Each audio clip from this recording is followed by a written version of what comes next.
Welcome to Wrestling is Hard, where every side is the dark side of the ring. Also on Instagram and Twitter at hard4wrestling.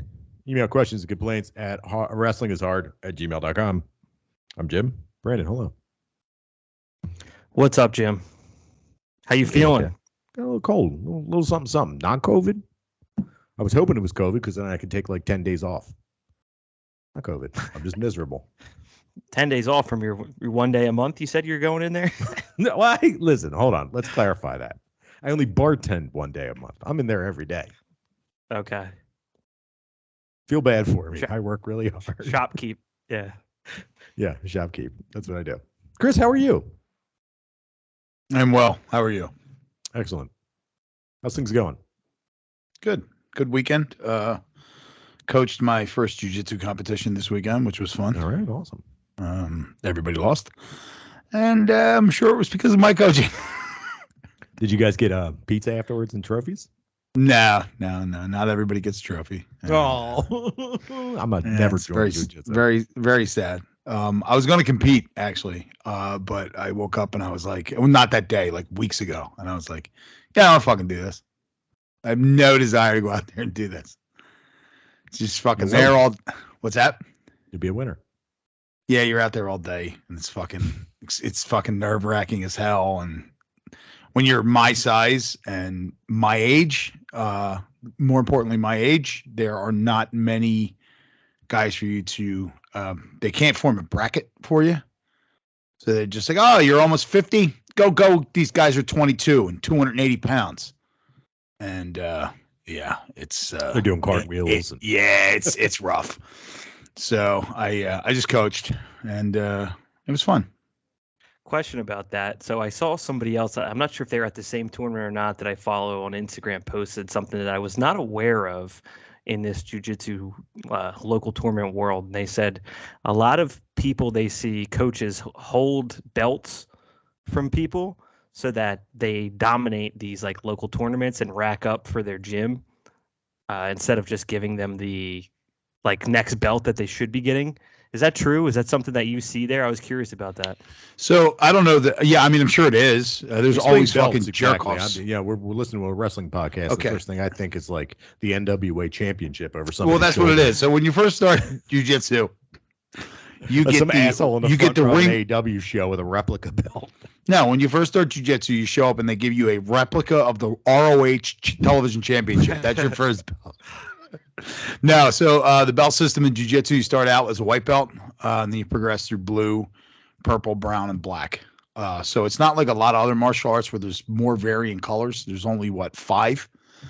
So you can be at any belt level. The difference between any belt, the perfect way to explain it is, remember what you were like when you were in ninth grade compared to the guys who were in 12th grade? Right. Right. You're all high schoolers. But it's a big difference between being a ninth grader and being a 12th grader. Right. It's a big difference between somebody who just got his blue belt and somebody who's going to get his purple belt tomorrow. There's a humongous difference in talent and in skill level. I wouldn't be surprised. I'm sure there are. I know a guy one of the guys that was with us, he was training in the blue belt division. He's a blue belt. And some guy did some slick thing to him. And he was like in shock when it happened. Like he was like, holy shit, how did somebody that's been training as long as I have pull this off? I mean, it was so technical. And afterwards he asked the guy, he said, how long have you been a blue belt for? And the guy said 8 years. Yeah, it's like that. Sounds like some of these. It sounds something I would expect from these local fuckers. Yeah, what this guy says, I travel a lot, which means he probably just goes from gym to gym when he moves. Every time he has to move, and he's never at a gym long enough for the guy that owns that gym to go, yeah, you're not a blue belt, you're a purple belt. Take this. He's never there long enough.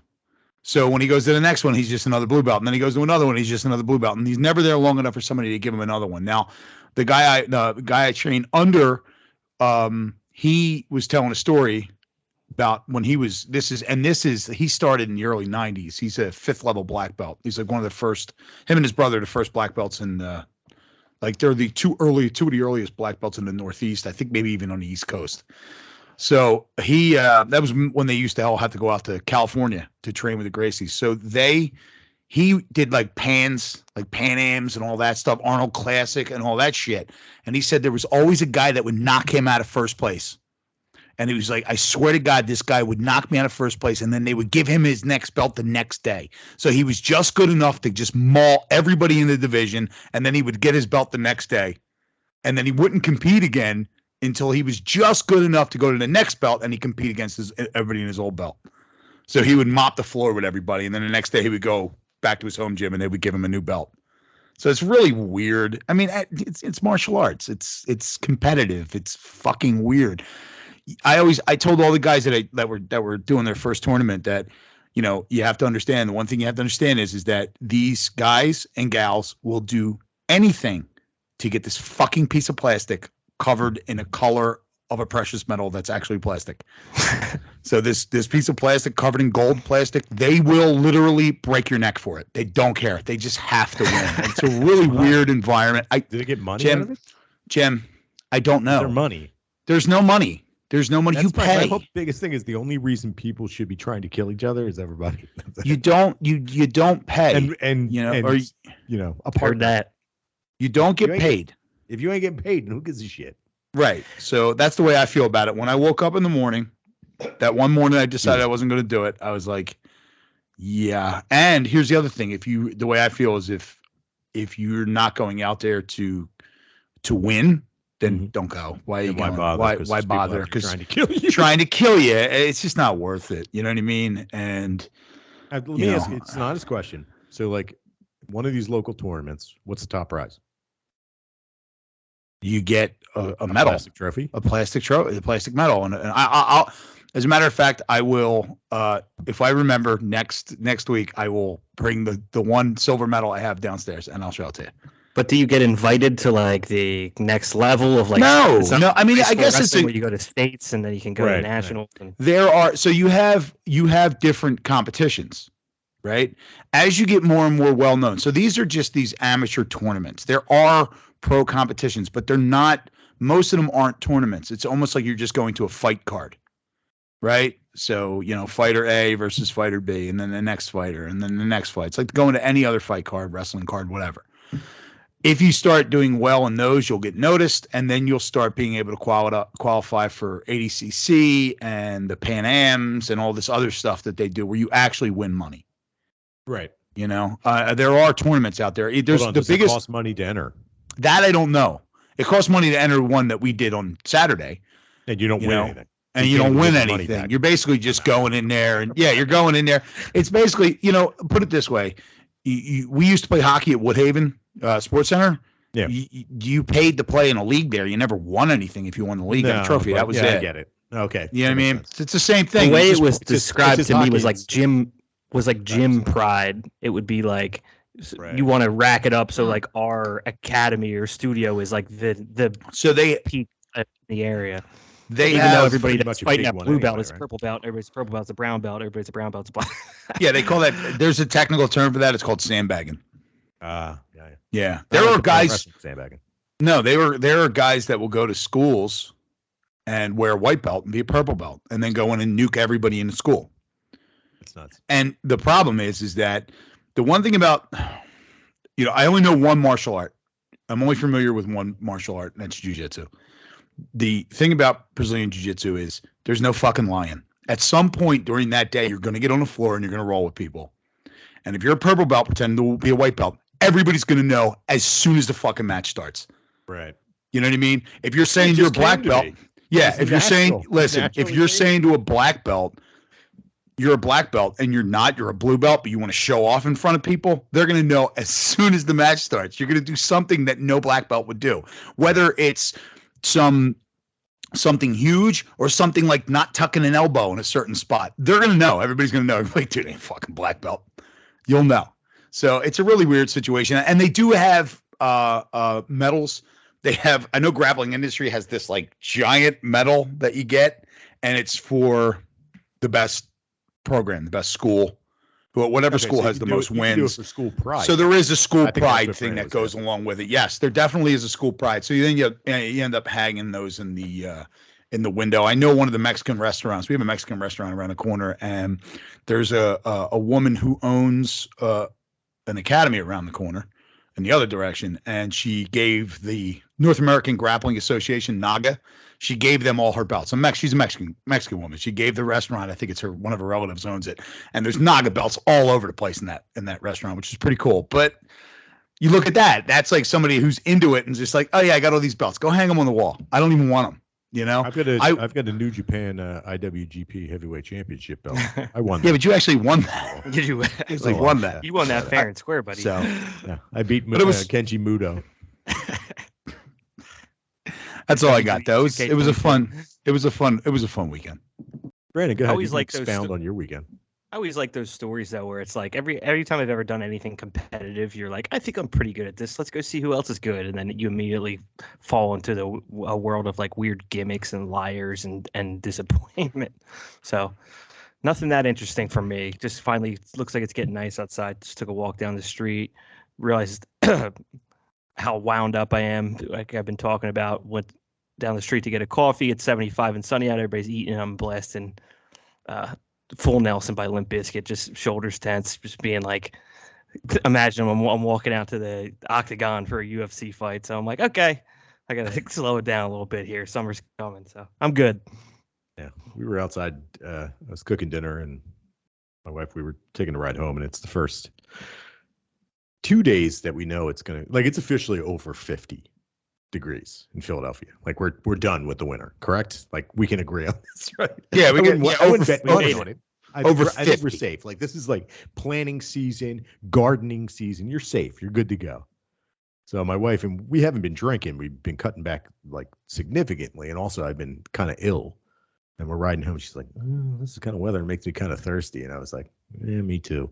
So we stopped off and got a couple of drinks, and we were in the backyard fucking around and joking around. And then I was like, "Nope, I got to go inside and sit underneath fluorescent lights and record and talk about wrestling. It should be fun."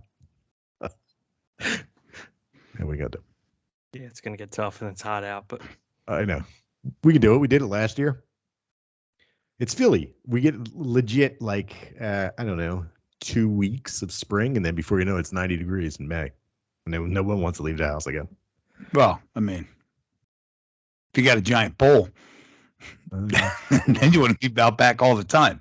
Brandon, do you know that, and listeners, do you know that if you go over Chris's house unannounced and he's in this pool, he'll be out there with weights? It's amazing. I don't do it anymore. It's amazing, though. You have done it. Oh, yeah, no, I used to take kettlebells in the pool. I'm afraid that I'll rust them because it's salt water now. Yeah. So it's amazing. It's an amazing scene. Yeah, I swing kettlebell. Like that's what I would be doing. Kettlebell. What I was doing. Oh, so yeah, this is what I would do. So my pool is 10 feet deep in the deep end. It's an old. They don't even make them this big anymore. It's an old Sylvan pool. It's all concrete. It's like from the 70s. So what I would do is I would take a 25-pound kettlebell, tie it to my balls. No, because you'll fucking dude stretch that dick out. Let me just tell you something. Long enough. Let me tell you something. There have been times you don't realize how when you take. I'm gonna come clean in the public. When I was in college, I decided I wanted to increase my already large penis, and tied it to a weight once. Nice. Because I read in the early days of the internet, they said that's how you did it. And I was like, yeah, let's see what happens. You think you got like an eighth of an inch out of it? Nah, I don't know if I got anything. But I sat there with a weight tied to my cockhead between my legs, and I played Resident Evil 2 with the shades closed. For 6 months. Oh my God. What's wrong with you? Like, why would you think that would, no, that's not crazy. That's not crazy. Doing that is crazy. Thinking at any point it would work, not crazy. I was on Netscape. I was on Netscape, and Netscape told me that works. So I tried it out. That was for how many? Notice. I'm just curious if you think that was I wouldn't be surprised if that was the most searched thing in internet. Oh yeah, it has to be. Yeah. Right. Yeah. I mean, I get ads for it all the time when I'm on Pornhub. If we had a soundboard, I'd hit you with a "You are one pathetic loser" from Dumb and Dumber. I was bored and crazy in college. So you know how you float? You know, you float in the pool. Yeah. Go back to human conversations. You know, you float in the pool. You grab a 10-pound kettlebell and you go into the pool. You sink right to the bottom like a fucking rocket. Like there's no buoyance at all. You're just like, wow, hit the ground. That summer I spent as a lifeguard at the water park. One of the tests was you had to dive down, do the diver dive with the leg or whatever the fuck it was called. Go down, pick up a brick. You had to come up and you had to tread water. Brick's heavy in the pool. Yeah. Oh, it's suddenly much heavier. I mean, like, so we're talking about how much is a brick? 5 pounds, maybe? Not even. 2.5? Yeah, 2.5. You had to go down there, pick it up. So it occurred to me while I tried that I was alone. So that could go horribly fucking wrong really quick. And so I don't do it at all. You can always let go of the well, you'd be amazed how stupid I am and didn't realize that sometimes too. Like you're holding the weight and you go down to the bottom, you're like, whoa, God, I can't swim. And then you go to yourself, you're like, oh, wait, you just drop the weight and you shoot right back up to the top. Yeah, you had Then I started, I'd be laying in bed and I'd be thinking and I'd be like, just like my mind's wandering before I fall asleep. And I'd be thinking about what happens if it gets caught and it gets caught in my pants and I like it gets like tied up somehow. So your dick is way longer. And then I my dick's like 6 inches longer, but I die, so I never get to use it. Because here's the question I have: why would you want it longer like this, like a Slim Jim? Just like couple inches goes in, you're like, it's thinner, longer.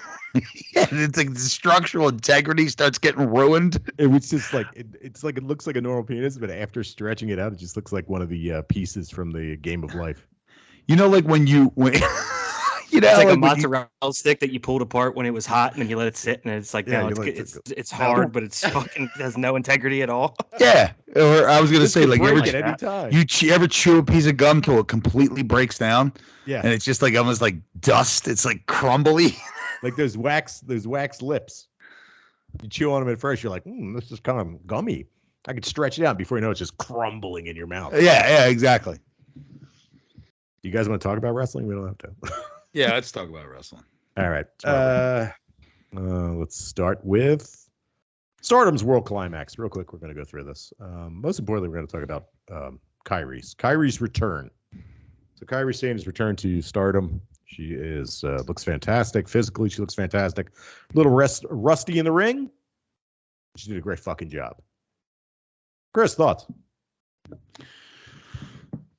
We were talking last week about Mania, and I was, I have the unpopular opinion about Bianca and Becky, how it's just kind of not bought in with them. Not that they're not great. They're good in the ring. They're talented, but it just doesn't do anything for me. Kairi's the exact opposite, and Kairi in Stardom is the exact opposite of opposite. I don't know what I'm trying to say, but like it was so far is the same. I know, but you know what I mean. Like I'm just like it solidified my opinion of her. She's awesome.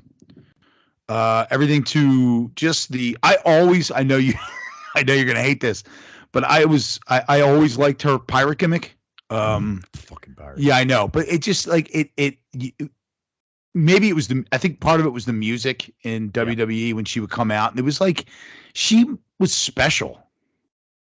Even if she was on TV every week, when she came out, it's like, yeah, all right, she's here. She had she carries herself in a certain way, and the whole presentation. The origin of the pirate gimmick? I have no idea. No, she was a collegiate sailor. Oh, okay. A sailing club, and also she was trying to get into the Olympics as a sailor. All right, so she became like the real deal, the pirate princess, the real deal. So they made her a pirate. Yeah, so that makes sense. You're a pirate now. Loose tie there. Yeah. Well, she's on a boat, and it's got sails. Yeah. So, but no, I mean, my girlfriend, even in WWE, the college rowing team, if she starts going around my house, does that have a sail? Then she can't do it. I'm sorry, she can't do it. She can be a whaler. She could be a whaler. The whalers with harpooner. I don't know what a whaler is.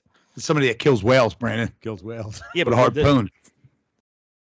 Is that not from a boat with a sail? I would think you would need a large. Well, no, but they get into the little boats. They get into the rowboats and they chase it down.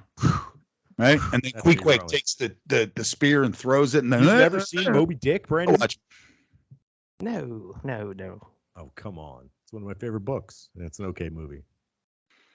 So, Okay. back to Pirate Princess. Yeah. So I'm bought in with her. Everything looks legit.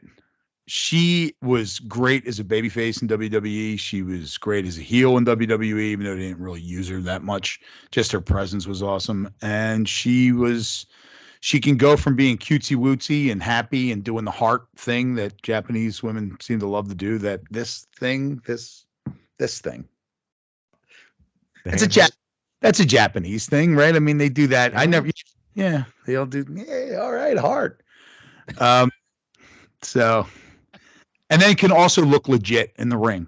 You look, even as a baby face, looking at her opponent and, looking frightening to a degree. I mean, it was really good. It was cool to see her.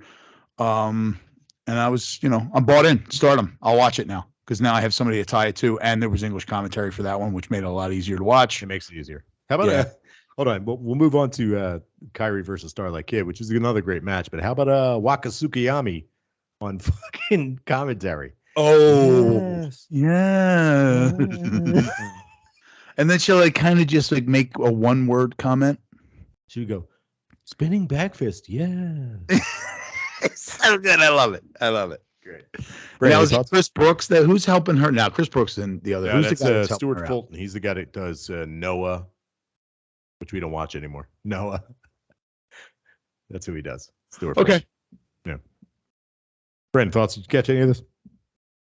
I did, yeah. Not too much. So you guys covered it. She shed the WWE offer pretty quick there and wrestled a lot more aggressively almost immediately. Those moves that came to mind, jotted down, was like the stomp onto, it was Iwatani's shoulder, or I think it was a Starlight Kid match. Yeah, Starlight Kid onto her shoulders, onto the ring.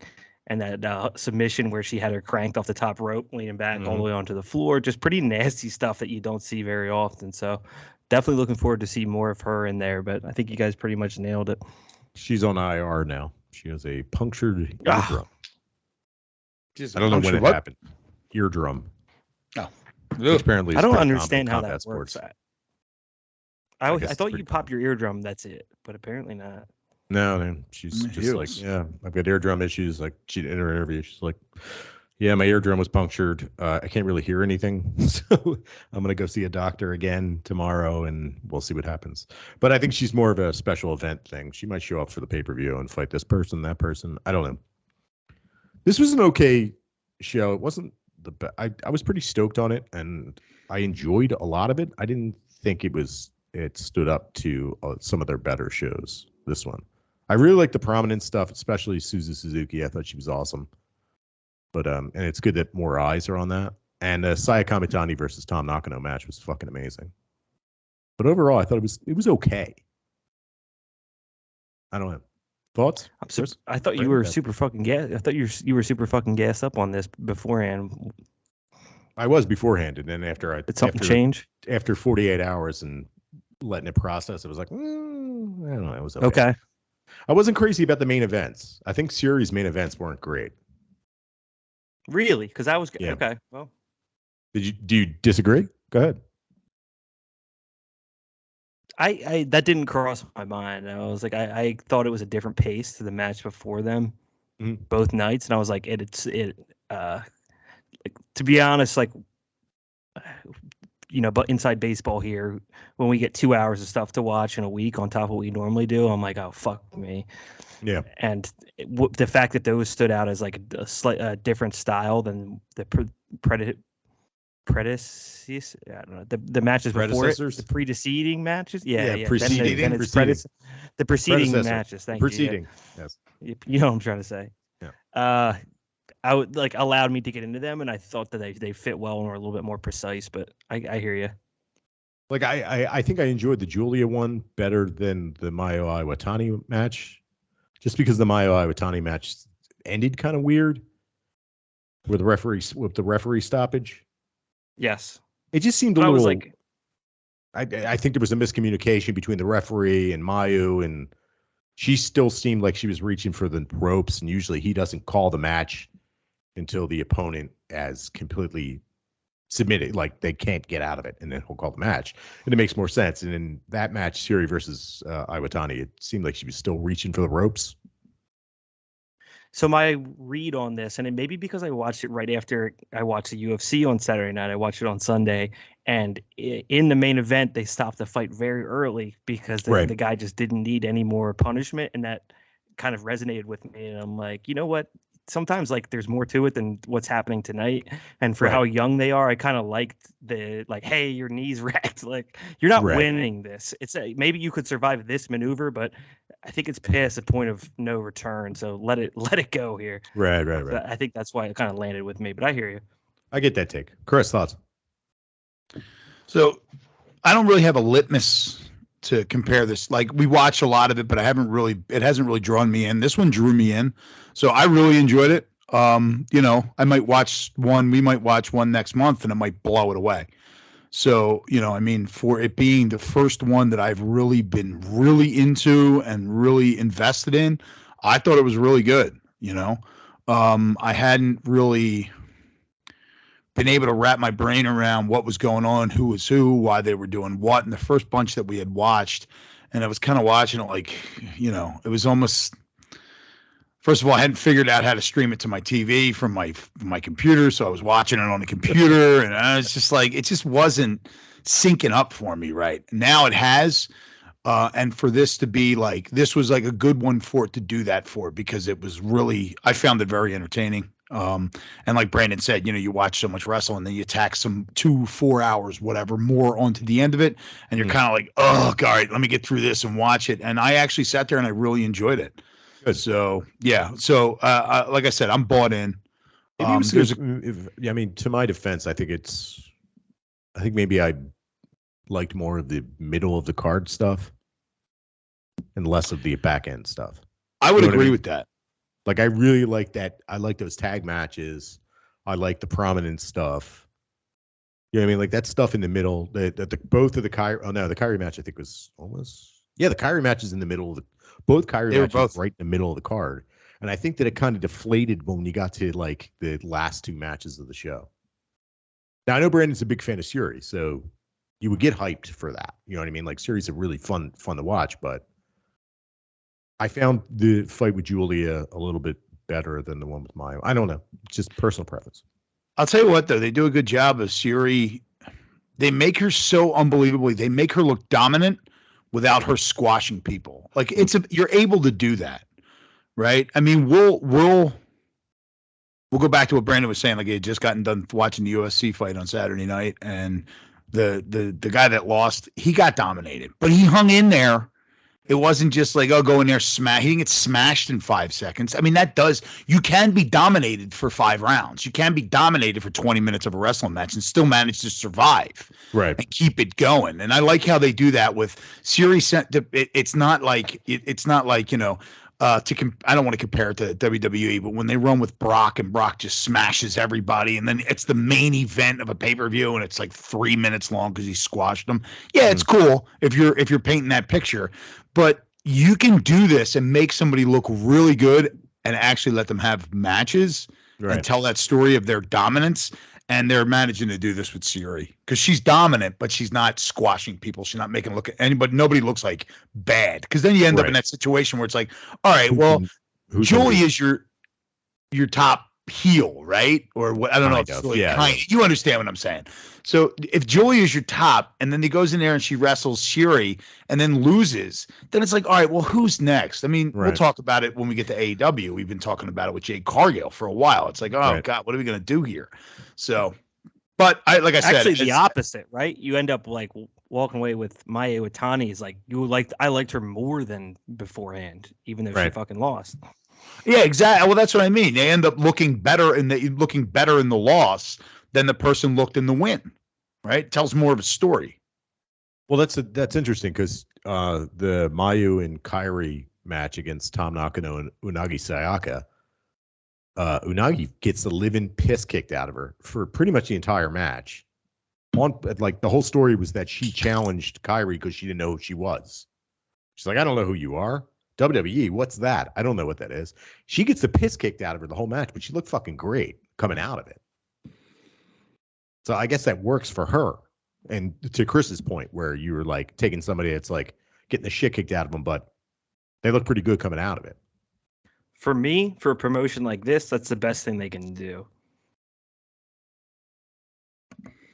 Yeah, I agree. So coming out of it, we have the Cinderella tournament. Cinderella. The winner wears the dress and can have a wish, any wish he wants. And I think I know with hat goatee guys wishing they wish. Yeah.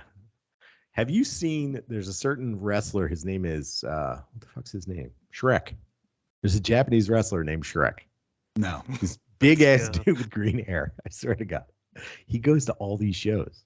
He's sitting like first 3 rows. I've been seeing him a lot recently.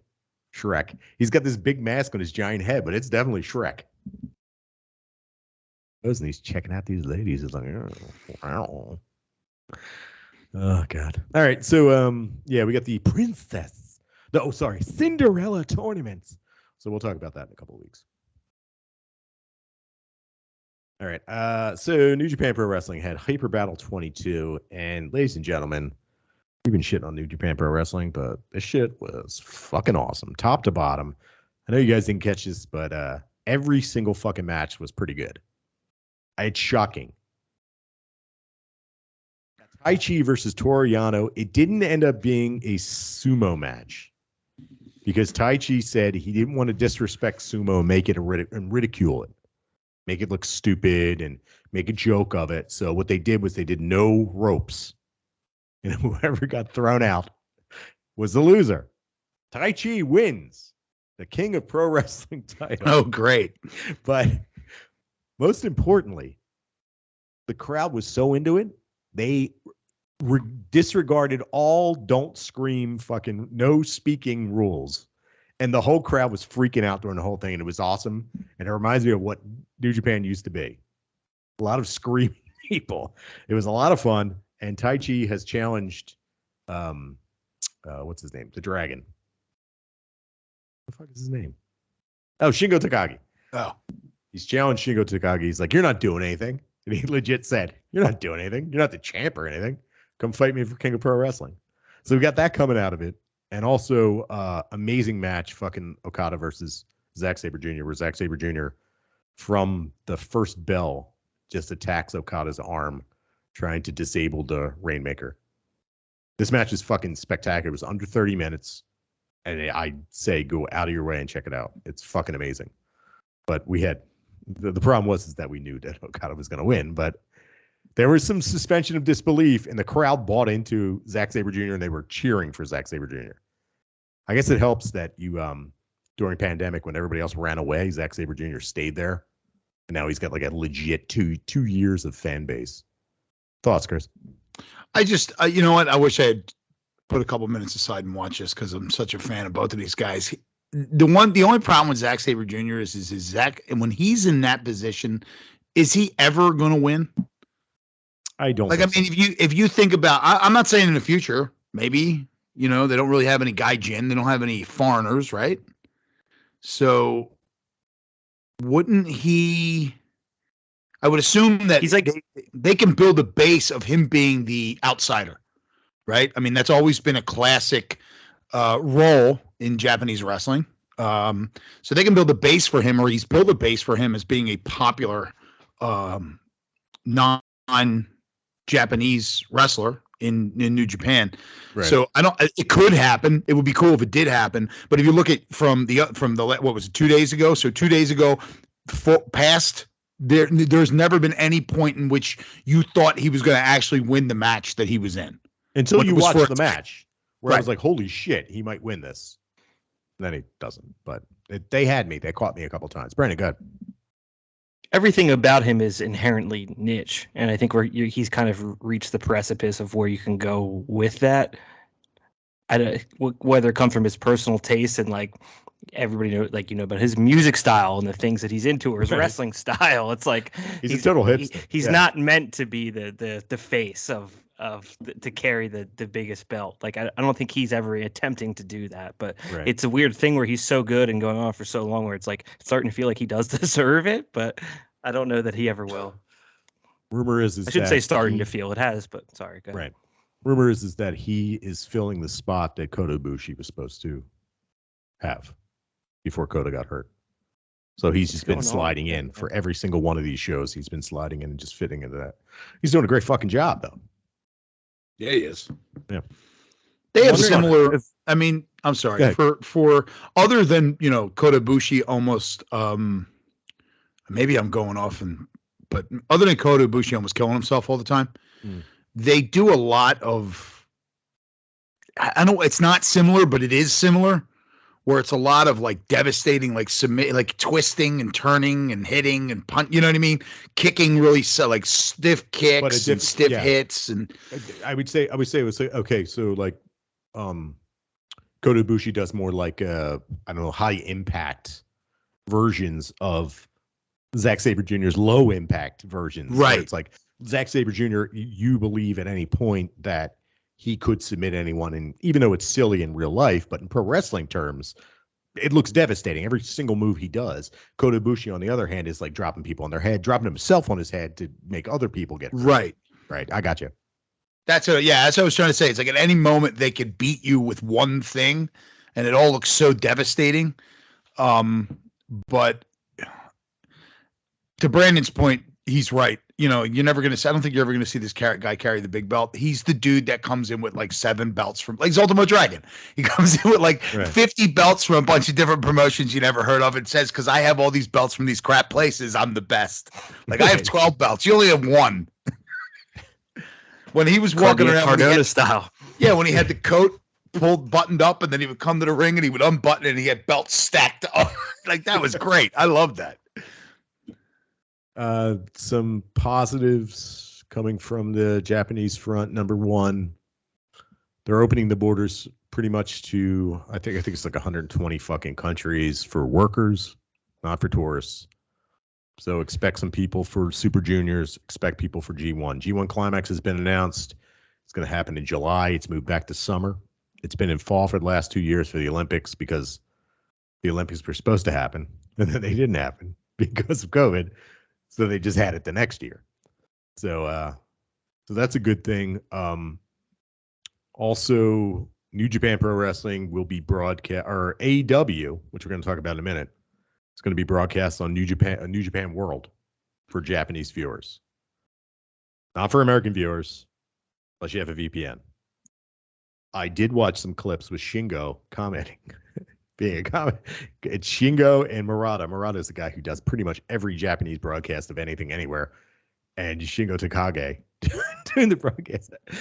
Shingo Takagi at one point is just like he's freaking out when Wardlow is coming into the ring. Like, we'll talk about it in a minute, but there's a scene where Wardlow is coming in and beating up security guards. He's beating up security guards, and Shingo Takagi is just losing his shit.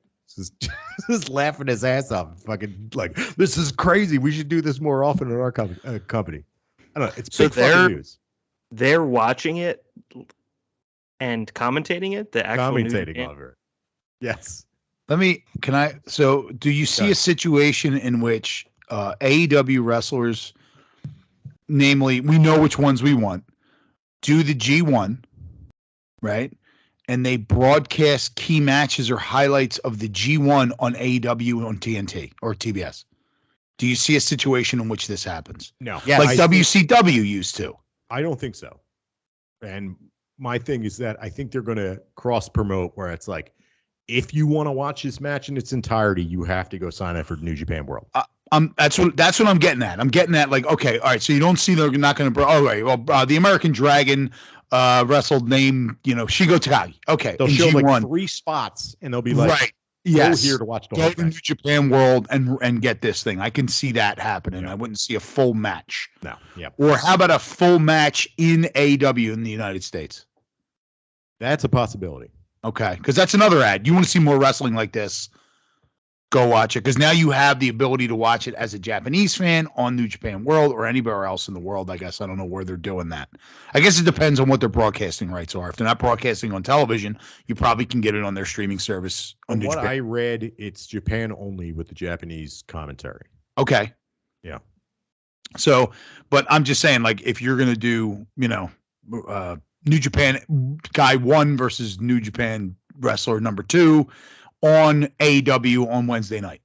I wouldn't see that. No, yeah, I would see that. All right. Okay, here we go. We're going to show you highlights of Bryan Danielson versus Naito from the first round of the G1. Boom, boom. Here's some spots. Here it is. If you want to watch the entire match, or they might give them one match. That's what I'm saying. Like, we're going to start. One match is going to be officially on AEW television. But if you want to catch the rest of the tournament, you got to go over there, because New Japan is going to want all that traffic to go their way. And then as a result, reciprocal result would be that Tanahashi is on their television. Right. You know what I mean? Brandon, thoughts? I disagree. I would actually go a step further, and I think that they will. Good. I think it might not be this year, it might not be next year, but I think it's a matter of time until they do an entire night of the G1 climax as an AEW Dynamite TV show, and that's broadcast from there. Because what's going to happen is all of these half-step things that you guys are referencing aren't going to get the push that either of these companies want from it, and they're eventually going to keep leaning in more and more. I think that's going to be the case. There's no reason that they wouldn't, because I think New Japan has the money. I know Tony Khan has the money. And if this guy's been good at one thing, it's just been pulling off those, you never thought this would be the stop that they pull out. So it might start with one match. They might have a Bryan Danielson versus ex-competitor in the G1 happens on AEW Dynamite and counts towards the G1 climax. But it inevitably I think they'll keep going with that, because it's too mutually beneficial for them to half step around each other. It doesn't seem like the ego's there with AEW to do so. And but New Japan is old and carny. So it's like you have to put that in the factor where it's like, well, we can't have this guy losing on your TV. Yeah, they actually do that still. They do that weird shit. It's like, well, no, I'm sorry. Can't have this guy losing to this guy onto your TV. It could be contingent on how well those matches do, but it's a matter of time and money. So if the money comes in right, I think that's they'll lean in. But yeah. And I'm not saying that. Sorry, I'm not saying that fucking Shingo Takagi has to lose on AEW Dynamite. If Tony, I think Tony Khan's enough of a pussy. Sorry, I shouldn't say. I think he's enough of a motherfucker to be like, yeah, I love New Japan so much. You guys could fucking lose our guys will drop on the show to get this crazy thing over there. Right, I think Bryan Danielson is one of the guys. I think he's definitely a guy that will lay down for anybody. So you get a situation where it's like, if Bryan Danielson will sacrifice a win, he doesn't give a shit. He'll go and be like, yeah, I'm losing to this dude just to get over, our company or New Japan. Bryan Danielson definitely will do that, because the fans know he is the best fucking wrestler on the planet. So it's like, if he loses, it's not a big deal. And if that was the stopping point, was that New Japan doesn't want to send guys over and do G1 and lose on TNT. It's the same reason. Right. It's the same reason why New Japan's only sending over Ishii, Suzuki, fucking every other old guy over 50 years old, because they don't care if they lose. But if they send over their big names, they don't want them to lose because they're corny as shit, and they don't want their guys to look bad. That's it. That's why we have these joint shows where it's like New Japan versus fucking Noah. The guy losing is the guy that's 20 years old. It's not fucking Great Muta, who should be losing every fucking match. He's 57 years old. Yeah. Right? I mean, it's corny as and fuck. It was it was that kind of behavior. And the funny thing is, it was that kind of behavior that almost put him under 15 years ago, where they were doing all that stupid shit. Speaking of which, let's talk about this. So we were talking about Noah. Going into January, we were talking about Noah. Noah's so hot. We watched a couple of shows with Noah. Guys were kicking the fucking shit out of each other. We were like, this is going to be great. We were excited for New Japan versus Noah. We watch it. We had a fucking blast watching that show. It was great. They put the title on a 65-year-old man, and now nobody gives a fuck. And apparently, I mean, rumors are what rumors are. The old guys don't want to put over the young guys. So you got guys like Keno. You got Nakajima, who's not that young, but he's under 40. You got the super young guy whose name escapes me at this point, but these guys can't win now, aren't even in the title scene. And you got old guys in charge. You got fucking old men, and no one cares about Noah. Nobody gives a shit. They're bringing in fucking Michael Elgin, who's a sexual predator. Like, what is, this company? Yeah, that's fucking an absolute stinks. disaster. They had a little bit of momentum coming into 2022, and it immediately. They were the hottest, like them and Stardom coming into 2022 were the hottest Japanese products to talk about, and they just dumped water all over that fire. Yep. Oh my God, unbelievable! These guys would just put themselves over, and all because old men. Fucking Fujita's 60-some years old, and he's like, "Yeah, I'm not losing to this guy. Why would I lose? I was in Pride. I was in Pride fighting fucking 25 years ago. Why would I lose? I'm 65. That's why you lose." Unbelievable. Anyway, Pulling up his pancreas on Wikipedia. Right now, he's fighting with pancreas cancer. He was on pancreas 25 years ago. Fuck. Remember earlier on when I said I didn't want to go? It was tough go. Didn't want to go into a tournament as a 46-year-old man and fight 21-year-old dudes. You know why? Because you fucking lose. That's why. Lose. That's why. They outgassed the shit out of you. Let's move on. But my final point is that there's enough U.S. audience to be had by New Japan that it's a matter of time until they dial it in and something has to click. Yeah. If they care at all, if they have any semblance of like growth as a company. If they truly don't, then good fucking luck. But Brandon, they did a U.S. tour where they did like Dallas, a couple of towns in Carolinas. They didn't advertise any of the shows. They were just showing up on name value. They didn't say who was going to be there. They had like 150 people at their fucking shows. They don't know what the fuck they're doing. I have no faith in New Japan Pro Wrestling to get over in the United States. They had all the fire behind them with the Madison Square Garden show. Probably one of the best things I've ever seen live. Can you believe? Think about it. We saw New Japan Pro Wrestling in the mecca of American sports, Madison Square Garden. Madison Square Taven. Matt Taven was in it. Marty Scurll was there.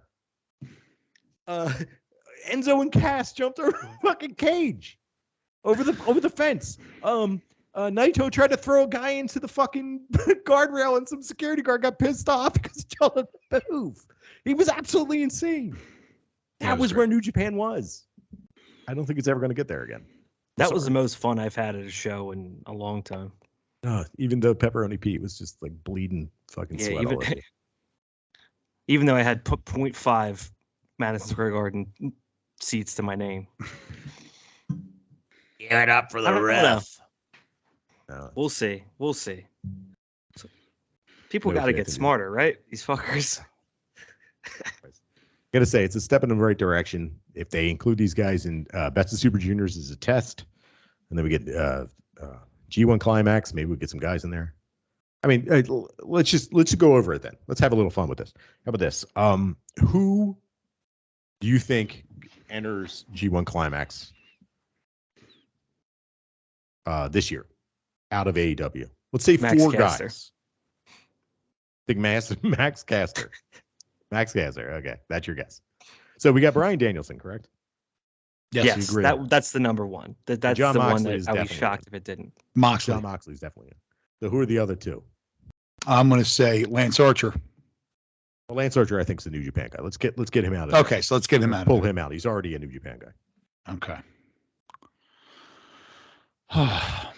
Two more dudes. How about Wardlow? Wardlow would be nice, but I think it'll be tied down by his bullshit with MJF. Yeah, well, he doesn't really have a contract. Can he get a contract? Right. Are we talking real or are we talking? No, we're talking real. Okay. Let's see. I'm trying to think. Kenny All right, Omega? I got one for you. I don't think Kenny's coming in. I got one for you. I'm going to say Hangman. The Hangman. That's a good one. But let's put him up there. But the other one I have is the wild card of the ones that I have, and I think it just makes sense for them. Scorpio Sky. Okay. He's the one that's like isn't going to just like, not too much of a character that it won't make any sense. Most of the guys in American wrestling, a lot of these guys, like, what are you going to say? MJF could never do it. He's too much MJF and not enough dude in the ring, which is fine. If you're telling stories, it's fine. But you can't send that guy over to New Japan. It won't make any sense. You got to be able to tell that story, with less vocals. Brandon, got thoughts? Yeah, I could see that. I would like to think they would send one big guy, which is why I said Wardlow. I don't know if they would do Starks or Hobbs. Yeah, how about Hobbs? I don't know if they're there yet. I don't know if Hobbs would be as much as I like Hobbs. I feel like Wardlow's kind of like surpassed him a little bit in the last 3 or 4 months, but it could be him. Yes, but Hobbs, I could see a big dude. Hobbs would be a good one. That'd be great for them. He works good enough. He can eat a bunch of losses because he already eats a bunch of losses because a couple of their guys aren't going to have to win all the time. So they're going to have a couple of guys that are duds. There'll be one that just eats shit. Great duds. Yeah. And it's a great story for them coming back to AEW. Right. It tells a great story. You went to Japan and you sucked. Right? Like, I mean, you show up and you're thinking Dante Martin, but I think Dante Martin might be too quote unquote small. That's the weird thing about AEW is AEW doesn't have size limits. Yeah. Keith Lee's got to win if he's going over there. Yeah, they wouldn't. I think you send Keith Lee light, and that is Hobbs. Powerhouse Hobbs. Yeah. He can win a couple guys. He can beat a Yano. Maybe grab a win against a Tai Chi or like a Yuji Nagata. Lose. That's the thing is he can lose to a Yano. Yes, or he can actually lose to a Yano. Yeah. Samoa Joe. I'd love to see him over there. I don't know if he can do the tour like that. Yeah, I was thinking him too, but he's pretty banged up, isn't he? Yeah, 30 days and it's 30 matches in 40 days or whatever it is. I think you're going to send young guys. Yeah. And Mox, because he's just out of his fucking mind. And Mox doesn't give a shit. Well, it's interesting. We'll play around with it until we get to the time where it's. Yeah, I think there's some. Until we get to the time where COVID comes back and none of them go. No, nobody can do anything. Yay! There's some happy medium guy there where it's like young enough for not doing enough, plus also like wants to do it. Where you could find some guys on either side of that spectrum. Where like it's Rocky Romero, and Frank. I'll tell you what, if you could do this, and I think it would really work out just for the American nostalgia part in Japan, is if not only do you send Powerhouse Hobbs in that role, and you send Taz with him. Yeah. You have Taz on the ringside the whole time, and that would get over like a motherfucker in Japan. What about Andrade? Oh my God, yes, Andrade. God, how do we forget him? Dude, Andrade doesn't mind losing at all. He loses all the time. Never wins. All the time. He always loses. He's the best wrestler in the world that never wins. It's true. He really is. I mean, there's no doubt. The guy's fucking amazing, and he always loses. Some of those, I think we probably hit the names. Some grouping of those names would be the ones that do it. Yeah, I'm into it. Stoked. I'm stoked about New Japan because it was my favorite promotion going into this, and then it stunk, and now it's good again. I'm really excited. Let's move on. How about AEW?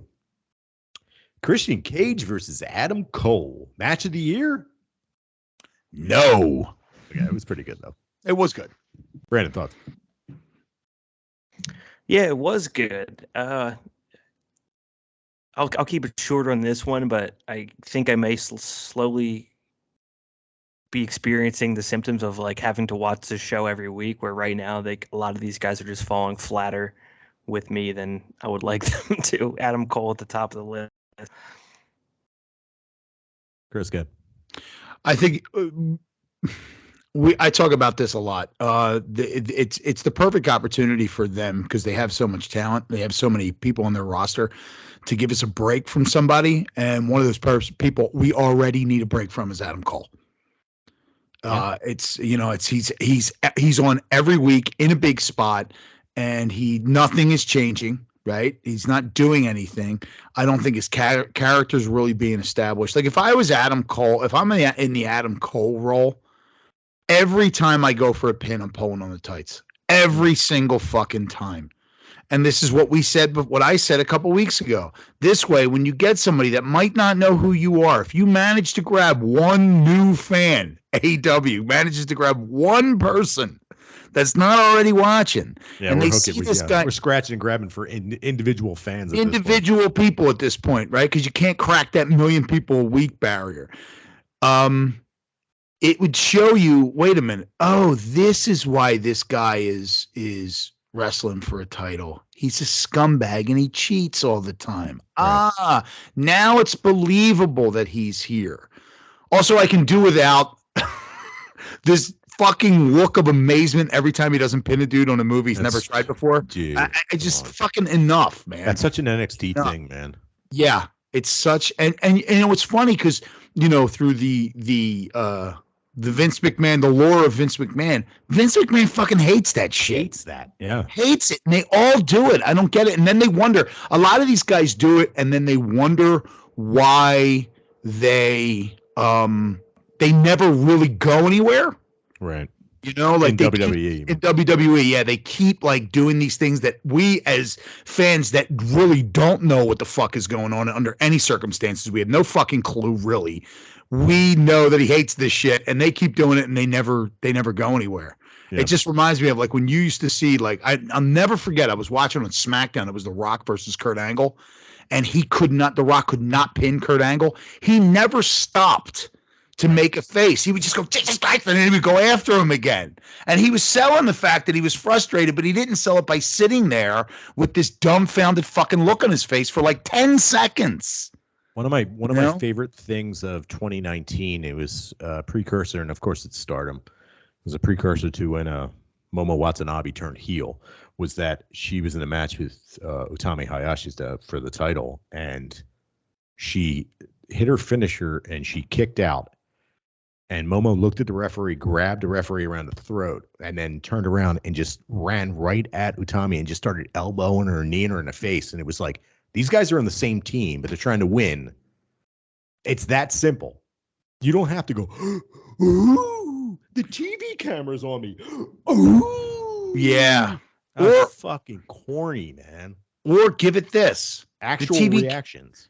The TV camera's on you and you go, ooh, and then the next thing you know, you're getting choked out by the guy that was laying behind you because you wasted fucking time. And now this dude's fucking strangling you and he gets the win. And of course, because you were too busy fucking off. I don't like to compare, mixed martial arts and pro wrestling. It's a totally different thing. You know what I mean? Like, I don't like doing it, but one of the things that we've learned from mixed martial arts over and over again, and sometimes it's kind of disgusting, is that these guys and women keep pummeling the opponent until the referee stops it. And when someone sits there and goes, "Oh, what? I didn't win," you're just like, this is stupid. It's fucking stupid. I can't stand it.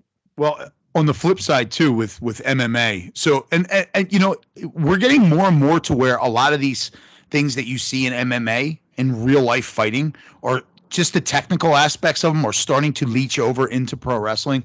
So these, and they should, yeah, and these, because you're bringing an element of realism to it. Because there's a realism that exists, right, that never used to be there 30 years ago. Exactly. So when you do that, there are also multiple times, and I know, being told this in training jiu-jitsu, that guys fucking, not only do they do like what you said, like woo, after they don't hit the fucking finisher that they've never used before and it doesn't work. Or they do things like they do something well and then they fucking admire their work and then they get fucking beat the shit beat out of them because they stopped to look at how great they were. That's every sport. Yeah. You see what I mean? A high fly ball and you stare at it and it gets caught at the fucking wall. Right. Or it drops short and now you're suddenly hustling to get to second base. Now you only got a single. Right. Exactly. You didn't hustle. You were too busy looking at it. Right. Brandon, thoughts? As someone that does like to compare mixed martial arts to pro wrestling, I think it's useful as a reminder as to how I think people chalk things up in pro wrestling as like, well, they have to tell the story. And I like to often make the point, well, I just watched the story get told in real life in a more interesting way, where you had no opportunity to script it. So a match like that, where it was probably 25 minutes and it was very entertaining, how many of them are you going to get out of Christian Cage at this point in his life? and you don't have to have it like an eye poke little like slip up ending to a sneaky victory. Doesn't do anything for either of them. I do like Christian Cage. I think Christian Cage did a really good job in this.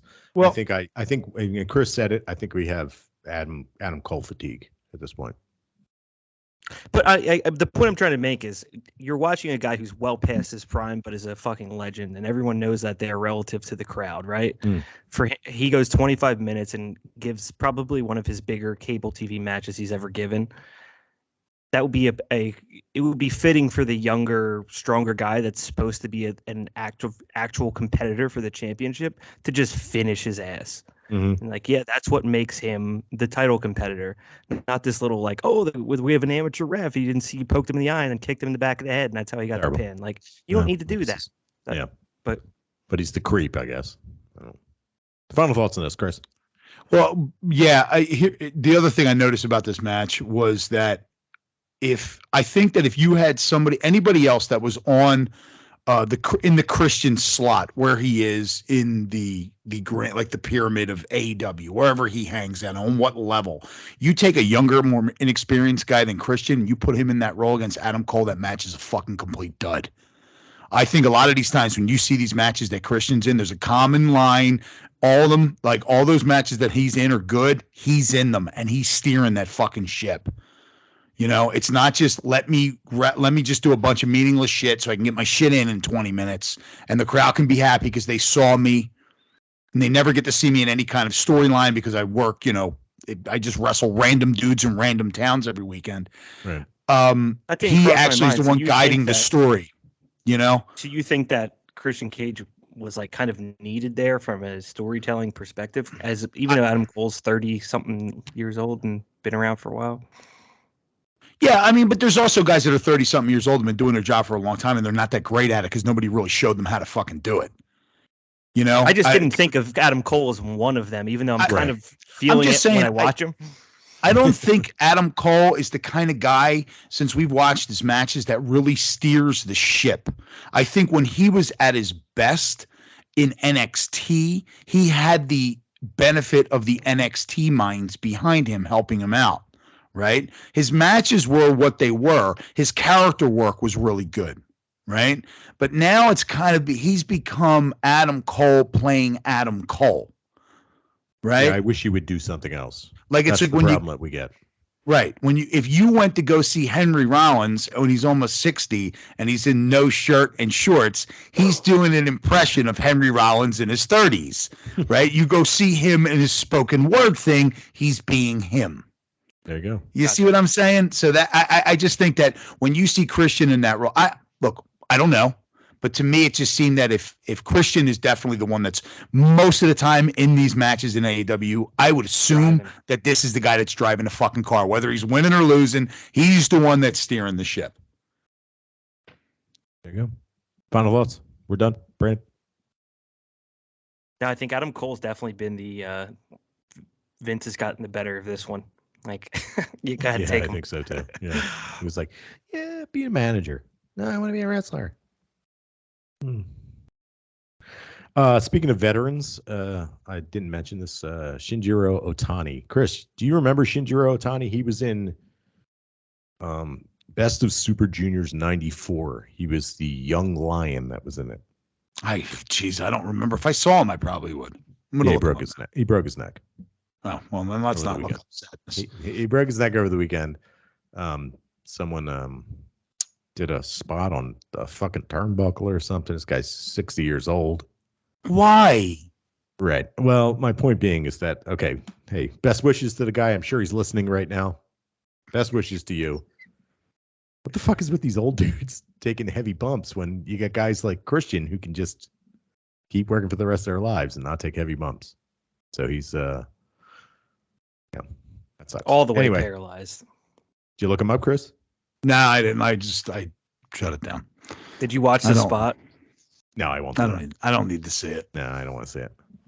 It was some kind of turnbuckle bomb or a turnbuckle suplex or something. And in 0-1 or one of these fucking half-ass companies that get like 100 people, and he's out there fucking taking head bumps.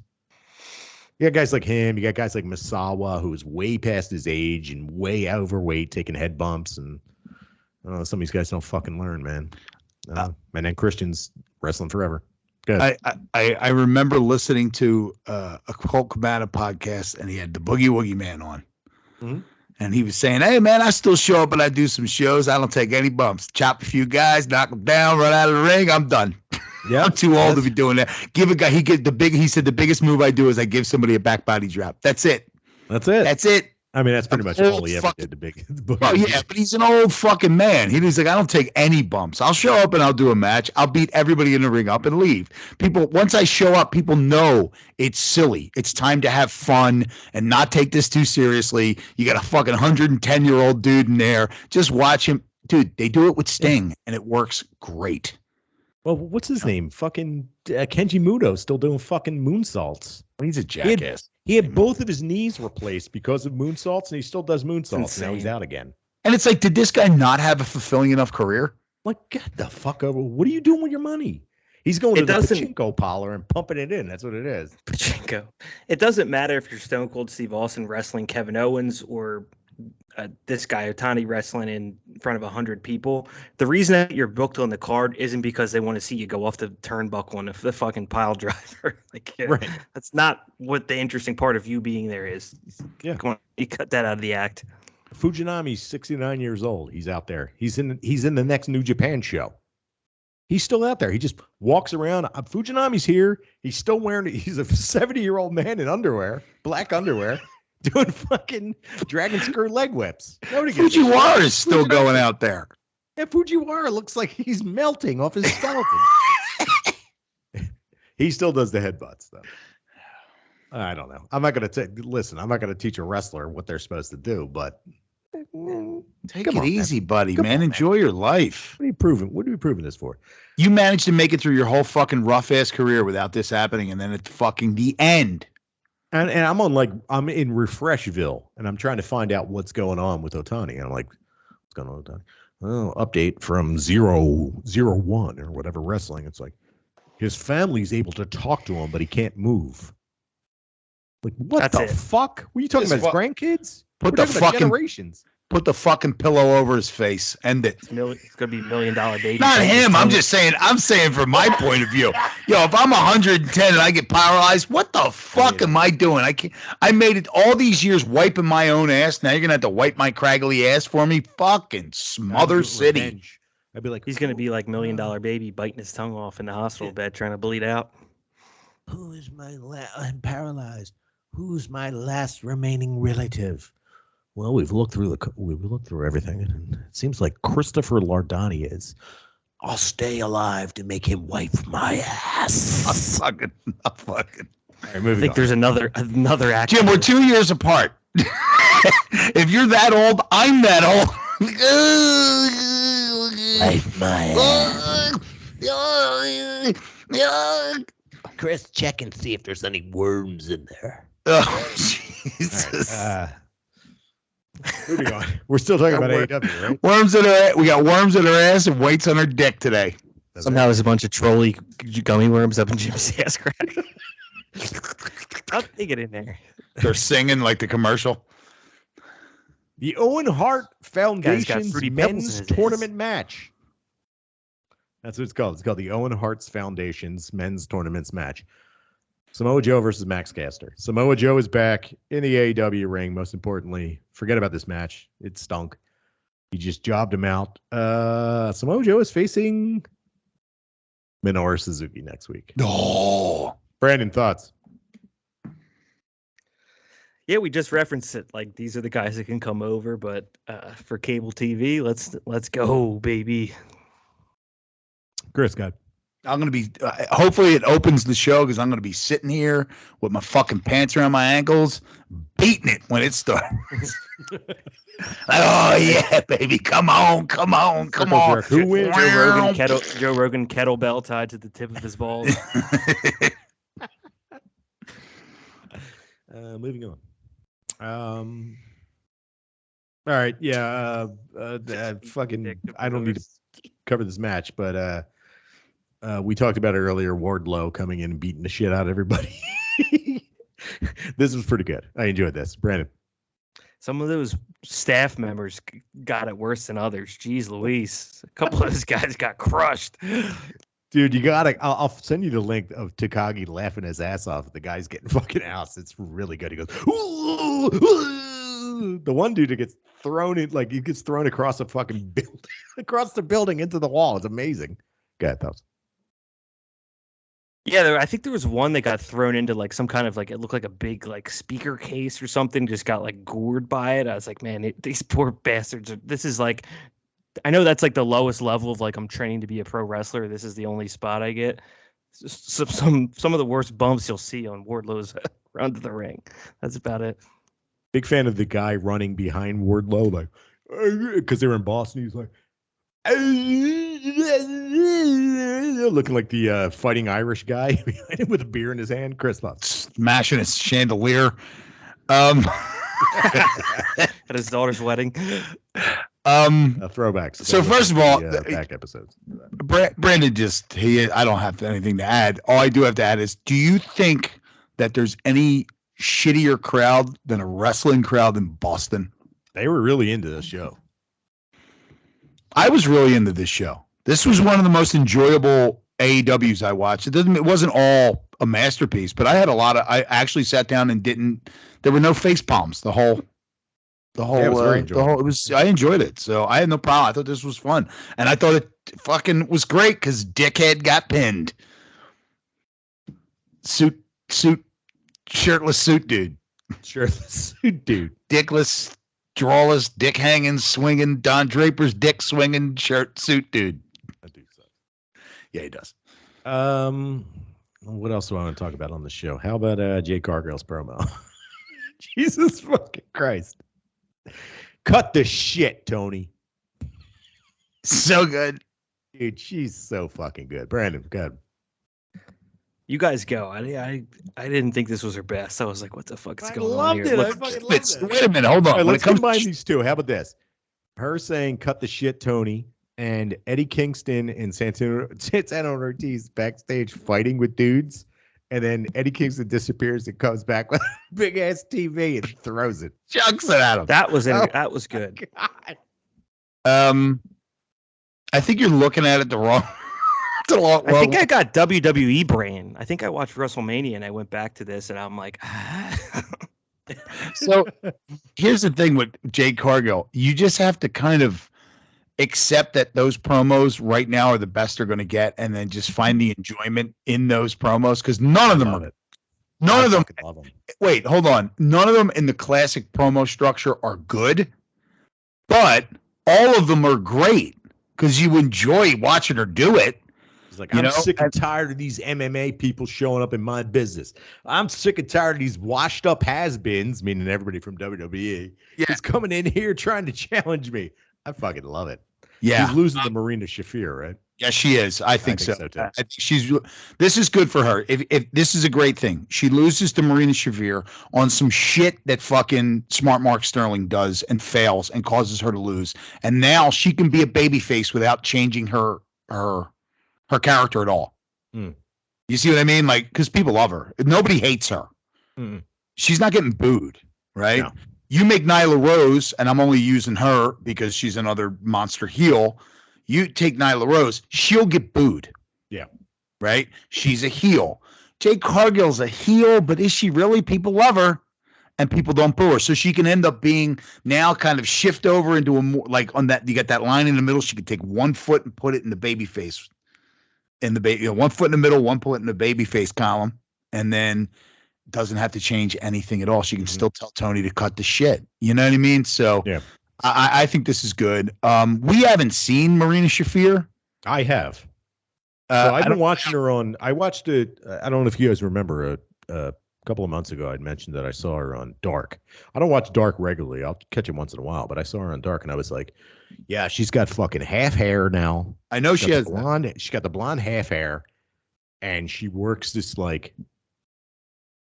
I'm trying to think of who to compare her to. Sort of a Bryan Danielson style, striking and a lot of submissions, and she looks like a legit, like pro wrestler, legit quotation marks. Yeah. Yeah, she looks like somebody that's like could beat Jade Cargill. The problem is that who watches fucking Dark? Well, so then it's even a surprise. It's better. Mm-hmm. You get a little bit of her out there. She gets to perform. She gets reps. She goes out there, even if nobody's seen her. It almost works even better because then this nobody just showed up and beat this tank of a woman, this monster of a woman, and it makes her even more legit. Even if she wins because Smart Mark or Sterling screws up, right? Even if she wins because of that, she can claim that it was all her. Right. And she becomes even more of a heel if she's the heel in that role, which I think she is. Or I think the AEW women's division right now is primed for someone to show up. Their first match and just like knock off the top person if they look good when they're doing it. If she's as good as Jimmy says and she actually can perform, then she's primed like that. I think that everything they have set up right now, or lack of setup, that would play very well. And if you really want to tell a long-term story, what if you go fucking Ronda Rousey here and it's like not that this was Rousey's problem, but it's like, her Jade Cargill's mat work isn't there. Nobody was able to get to her with that. But if you can take her into those deep waters and get her on the mat, you can. Then she drops 4 in a row, and it's like a thing she has to climb over. Yeah, like now all of a sudden that's. I'm sorry, Brandon. Keep finishing. No, that's all I was going to say. It's like all of a sudden now she has to climb over this hill where she's like, all my matches go 3-5 minutes. No one ever attempted this on me. Everybody's figured out my weakness. It's like I got to go back to the drawing board a little bit here. And then when she comes back and she figures that out, then you're a little time in the workshop with those promos, whether you enjoy them or not. Then you're like, oh shit, we got a legit Tyson Douglas star here. Yeah, it's Tyson Douglas. You get Tyson Douglas. Nobody's ever taken him to 8 rounds. Right. Now all of a sudden, wait a minute, man. I don't know. I'm used to this. I'm not out here this long. And so I think Buster Douglas. It's like, no, Yeah, right. Exactly. Works. It's the same exact thing. And I think that it's it'll work out if they manage to do that. It'll work out really cool. If they pull the trigger on it, you never know. I mean, sometimes they don't. The problem is that you have Jade Cargill holding the TBS championship, right? You have Thunder Rosa, who just won the AEW Women's Championship, and then you have a tournament going on, this Owen Hart tournament, right? If you don't take this off of her now, where you have a prime opportunity to do it and tell a good story, you don't take that belt off from now. You got to wait. Right? You have to wait a long time, and then it's just either what do? Keep her off television? Well, she's got the TBS title. That kind of almost forces she's got to be on at least once every other week, right? If she's not, if she keeps that title, are you going to have her just squashing people for the next 3 months, or however long this tournament's going to take on? There's a reason they pulled the e-break here at 29-0, and they're making a thing of it. Like, exactly. Exactly. She's not going to get, I don't think it's, and I just don't think it's, it doesn't, and the fact that they've been building up Marina Shafir for 2 weeks now, I think, where he mentioned Marina Shafir 2 weeks ago, Mark Sterling, who I wouldn't know if I was shitting next to him in a NASCAR trough. Pocono Speedway. Pocono Speedway trough. But, yeah, I just think that they're primed to do it. And what are you going to do? And then the other thing is that, so you're going to have her, and then if you do have her lose, right, then the TBS title, fuck it, it's gone.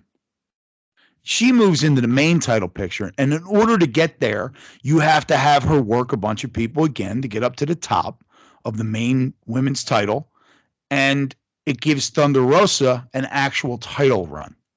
So you don't rush that. That goes on. That can go on for a year before you have her face Thunder Rosa. And there's so many shitbags, and there's so many really good wrestlers in that division, right? So you can have her, trying to tear through Britt Baker and that whole crew and all these the Bunny, or I don't know if she didn't wrestle the Bunny, but maybe she did. Who knows? The Bunny and all these other women that are out there that are good, but they're heels. And you can have her just dispatch all these heels over the course of a year before they get to the women's title. So I think it's a prime time to take it off her. And like I said, she's not going to lose it clean. That dude's going to fuck up. That dude's probably going to end up as fucking Marina Shafir's mouthpiece.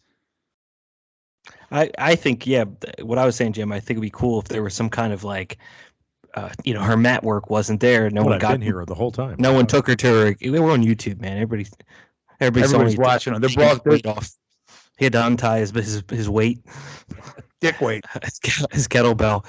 It's like, oh, no one took her to that point in the match. He gets in a leg lock or something, and then she gets to go back to square one. Abaddon's fucking chewing on her ankle, shakes her off, beats her. Layla Hirsch, she's like, I got her in the leg lock. She kicks her out in the fucking crowd. Layla Hirsch got hurt, by the way. Did she? Ooh, Yeah, bummer. R.I.P. Jim, when you put the weight on your dick, was it an actual weight, or did you get those little squeezy split shot things that you squeeze on your fishing line? On a fishing line? And pinch them on there. 5 pounds, don't give a shit. Yeah, when I plugged my dick hole up. Little semen retention and a little SR. Fishing line down. There you go. All Split right, shot. Real quick. Karashita versus Julia Hart. This fucking match sucked. Yes, Karashita is stuck with bums. Now let me explain this for a second, okay? So Hikaru Shida comes back to Japan, and she works in TJPW. She fights against Hikari Noah. Great match. She goes and does a tag match with her old tag partner, Skasa Fujimoto, in Ice Ribbon. Great fucking match. Spectacular. I have been kind of thinking that I was brainwashed into thinking that Hikaru Shida was a really good wrestler. Watching her have to go through the shitty division that is AEW. And I'm like, well, what am I missing? And then I watch her in 2 matches in fucking Japan. I'm like, oh, it's the competition that stinks, and she's carrying them through the match. Hikaru Shida in this match, this match stinks. I think Hikaru Shida is going to go heel coming out of this, by the way. I think we're getting a heel out of this. That's good. She can fight Thunder Rosa. How do you think that's the what I Serena want. Deep thing plays out, that she becomes heel? I think Like she might she just side beats the with living hell out of it? She might side with Serena Deeb. Okay. I think they might go crew. I don't know. We'll see how it goes. I don't know. Thoughts, Brandon? That's an interesting thought. Again, I think it's probably more fun than reality, like most of the shit that we throw out there. But I would like it if it did happen. She just has long been the most rudderless of all of the AEW wrestlers relative to what they could be doing. The problem is that she's been the most consistent performing wise since they've started. They brought her in. She was the champ for a long time during the COVID era. I love Thunder Rosa, but I mean, Hikaru Shida's been their most consistent fucking wrestler. I want to see her rewarded. You know what I mean? Yeah. Like, she needs a fucking reward. That's what she needs. Go ahead, Chris. How about going a period in the women's division in AEW where we're not going through some kind of fucking tournament? Yeah, how about more than one match and one segment per show? Yeah, I mean, it's just like, dude, that's they're part of the advertising problem. next week's fucking Dynamite. There's not a single women's fucking thing. It's like this dude versus this dude, these 5 dudes versus these 5 dudes. And I don't know if listening to this podcast, I don't know if you guys have realized this. I mean, you guys probably realize this. I don't give a fuck about men's wrestling. I am a women's professional wrestling fan.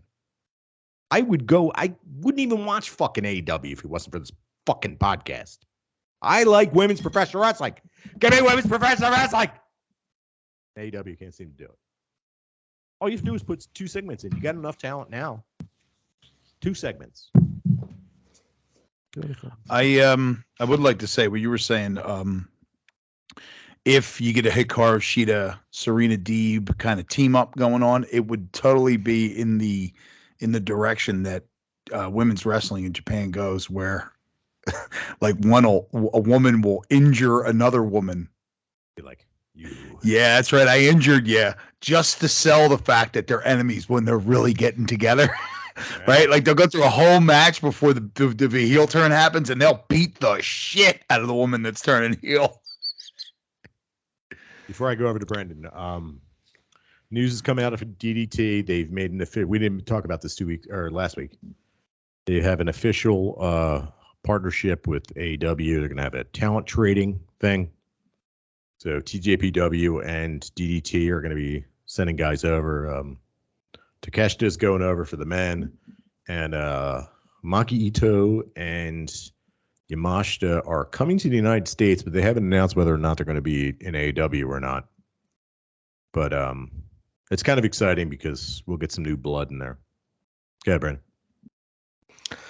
Yeah, I got to ask. I also like women's professional wrestling, but I do give a fuck about men's professional wrestling. I don't. What happened? Was it a Brock Sexist. Lesnar Roman Reigns V7? Was it a sexism thing? What gave out finally where you're like, yo, I'm hardline women's professional wrestling? Probably 1992 when I first saw All Japan Pro Wrestling. And I was just like, I'm kind of over this dude shit. 92. Yeah. You see Aja Kong out there beating the shit out of people, and you're just like, these dudes can't do this. That was it. I've kind of just been playing along the whole time. I watch it. I watch dudes wrestling. It's fine. I mean, that's a unique stance. I'm not telling you to think any differently. I'm just curious as to what alone on this got you island. there. Oh no, you're not alone on this island. You're not. There's all those dudes at Stardom with shows. Their little satchels over there. Boners. The Bone Boys. You're one of them. That Shriners Hospital. You got that Shriners Hospital kid wheelchair over in Japan with a little satchel over his boner. Whatever the hell. If you walked around and did a little dick check and kicked everybody out without a bone, it starts to become an island. I wish it boned me up, but it doesn't bone me up. Thank God it bones me up now. If we had to do this podcast, the age of boning up. Jim be like, I want to review Stardom, but I'm boning just thinking about it. We're gonna move on to AEW. So what do you think, Jim? Well, I was rock hard for this entire show. Be like, fuck, dude. How many bones do you give this show, Jim? I'm not going to say that these women aren't attractive, but I do not bone up for professional wrestling. Bones, you know what I bone up for? Bone. Porn. That's what I bone up for. And sex. What's that? There you go. So there you go. So anyway, this match sucked. Let's move on. Okay. So AAA and Ring of Honor Tag Team Championship, FTR versus the Young Bucks. You know, we shit on the Young Bucks on a regular basis. This match was fucking amazing. Brandon, thoughts? It was good. It was really entertaining. I tried to delete any preconceived notions I had in my head once I saw that this was going to go more than 5 minutes. And within that realm, it was very entertaining. I think it was appropriate. This is kind of feels like that time in the company's history, I guess, to do something with FTR. Young Bucks can obviously work very well. That's all it was to me, nothing more. Christopher, I think that the Young Bucks doing their. Yeah, I'm a little boned. My mic's boned up. I think that the Young Bucks doing their Young Buck shit gets me boned up when they're against somebody that's really good. And FTR, as much as I never shit on their work. I just shit on they're old school. They're old school. It's just old school. It's old school. That's not them. That's not them. That's the announcers doing what they're doing, right? I mean, just call the fucking match. Leave it up to the, one of the things that always drove me crazy going off in another direction about Jim Ross is that he's a play-by-play guy. Be a fucking play-by-play guy. Don't give me fucking running commentary on what you think of these guys. Let the other people do that. I can't stand it. I know it's not play-by-play anymore. Yeah, you don't want to hear Jim. No, Excalibur. That's right. You're right. I'm sorry. I'm fucked up. Excalibur is their play-by-play guy, and he actually does. He's there to say, why am I supposed to care about this guy? Jim Ross gets boned up or lets you know that he's soft. That's pretty much what he does. I'm boned up. When I was Bill Wall, I got boned. The only thing I is my tongue after the stroke. When I got boned, when I see Layla Hirsch's long legs, I got boned up. Layla Hirsch. I mentioned it. She's done. R.I.P. Who do you think, like... But this was good. I liked it. Brandon, question. Yeah. Go ahead, Brandon. Go ahead. Get my opinion out. I don't want to talk anymore. Bye. I don't care. I was just thinking, who do you think makes Jim Ross's penis go inside his body the most, and who gets him the most boned up? Wait, his penis goes back into his body? Yeah, I think some of the times he calls these matches like his penis is just retreating inside his fupa, and I'll tell you exactly. His nuts. It's Danhausen causes his dick to slip back into his navel, and it's Layla Hirsch for sure. I was going to say Orange Cassidy because I forgot about Danhausen. So Danhausen and Orange Cassidy are 1 and 2 as far as the dick slinking. The dick expanding, I'm going to go. Is there any failed collegiate football players? I'm trying to think because they seem to be the ones that he loved. What's his name? The Suzuki gun guy, the giant guy from Texas. Lance Archer. Lance Archer. He's a failed. Okay, there you go. Well, he's not a failed football player, but he's never made it to the NFL. He didn't make it to the NFL. He played sport, and he wasn't good enough to really make it to the pinnacle of that sport. So you chose pro wrestling. Yeah. Well, you didn't do it, so you chose pro wrestling. But I'm going to talk about how you were great at this sport that you couldn't do, so you did this. You were excellent at Western Texas University. I'm coming. That's fucking Bill By Watts. the way, during that, you just remind me of it during that UFC pay-per-view because it was in Jacksonville. Tony Khan and Jim Ross, they cut to right in the front row. Jim Ross was announced as AEW commentator, but Tony Khan name spelled wrong, and they Jacksonville Jaguars co-owner didn't even give him credit. Spelled Khan. Man, it's kind of a bigger deal. Subtle shot. Being the part owner of an NFL team is a little bit bigger deal than a WWE whatever.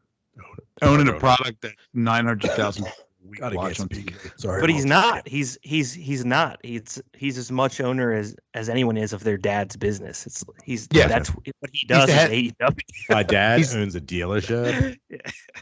He's the head of analytics for the Jacksonville Jaguars, which in other words, he was the dude with the job that his dad made up for him. Yep. I have no idea what the negativity towards AEW would be there, but it 100% is only that. That was not unintentional. That was it's a producer not doing his fucking job. Yeah, that's what it was. What that was. Half-assing. Yeah. Doesn't matter. Somebody being lazy, knowing nobody gives a shit that's watching. The AW logo was on TV. That's all that matters. Next. Rampagne. An exciting episode of Rampagne that people were going crazy for. Trent Beretta versus Bryan Danielson. Brandon Buzz. Yeah, not too much on this one. Trent Beretta looked good. He can work, but fucking that is what it is. Just I'll probably if you ask me 2 weeks from now if I ever watch Trent Beretta wrestle Bryan Danielson, I'll say no. That is the correct answer, Chris. Most exciting thing about Trent Beretta is that his mom gave everybody the finger. That's right. How about QT Marsh Alex Jones versus Swerve Strickland? Brandon? Yeah, what an outrageous pairing this was. It was like, how the hell did this get booked? Is this QT Marshall fading out of the company? Like, they're just giving him the worst possible matchup, so he looks like a complete idiot until they have enough footage to be like, you suck. I got to be honest. I am all QT Marshall Alex Jones. I'm all team him since he did that Northern Light suplex where he was screaming, "Oh God!" while he was getting suplexed. Hook. I'm all about him. First thought? Yeah, this is unpopular opinion. Shane Strickland looks great, sounds great. He does a lot of useless shit in the ring. Yeah. He's all his moves. I mean, I'm not to defend him, but I'm going to defend him. He was wrestling QT Marshall Alex Jones. Yeah, that you know what though? I mean, the fact that he was wrestling QT Marshall Alex Jones has nothing to do with the fact that he's doing moves where he's going out of the ring when he doesn't need to go out of the ring. It's a lot of like glitter and glitz, and nothing really fucking happens. I'm also looking at a still photo of him, and he looks way more fit than he does. Looks like he was in the ring. He's kind of like Belly Man. He looked a little pudgy. Little pudge. For a Yeah, skinny looks guy, like- he's like fat skinny. Yeah, He's been hanging out. He's been hanging out in Jericho's locker room a little too Right. much. Well, I mean, Jericho looks great right now, but it's like he kind of Hey, looks well- like he's like, I work out, but I also eat like a plate full of chicken tenders afterwards. So he probably happened. Jericho was looking to lose weight. And he just started dumping like, here, take this. I don't want it anymore. You take this. Anybody wants any of this fucking Pinnacle vodka or whatever? This fucking Grey Goose in my fridge. Come take it. I don't want it no more. Get it out of my house. Pinnacle. Next one. Pinnacle whip. How about this? He's a guy.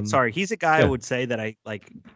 You NXT guys seem, or at least you, Jim, were pretty excited about. I Mhm. think this is going to be like a pretty quick. He's going to take off, or he's going to get stuck. Yeah, I think so too. I think I know Chris was not a big fan of his in AEW, or not AEW, NXT, but Brandon and I were a big fan. I was a fan of his. I didn't like the group he was with. I thought it was silly. Yeah, I thought it was just. I mean, you might silly. be right in that because they haven't. His group hasn't done anything. No, They have disappeared. And the thing about him, like I said, is I think honestly, I think he's going to go bye-bye. He's an indie guy to death. Like all that. That's to get your money's worth at the Armory. And that's not knocking that, but you don't build stories. You don't build stories on the move set that he has. It's just, it's, I don't know. It just seems like you're doing it's a fucking big ass fucking big budget movie that doesn't go anywhere. He could nail it. I think he has in him to fucking nail it, or he's going to very quickly get caught in the riptide if he doesn't change some things, and he'll be on Ring of Honor. Well, that's the thing, though. Like, well, no, that's a possibility too. Ring of Honor. When you watch him, I always like to say, I brought this up before, Jim. Remember when we used to always say when we watch the Flyers, and you would say, "I want to know who's not playing so Zach Ronaldo can get a spot." No, I don't remember that. No, okay, you used to say that. I'm kidding.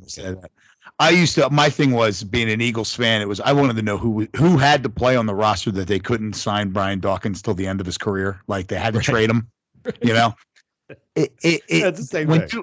When you look at this guy, and then you look at all the top guys in AEW, who is he replacing? Right. Who is he climbing up? Who are you watching that dude fight for a title or a main event at a pay-per-view? That one of the other guys isn't in that other spot, right? There's so many guys. Man. I just don't see it. I get Swerve Swiftwind. I get him. I get him on the mic. I get his presentation. But when I see him in the ring, it's all glitz and nothing else. I liked Kill Shot. Maybe he hasn't reached Kill Shot level here. I don't know. But I just got a notification, by the way, the Flyers lost 9-2. Who? Jesus. Who?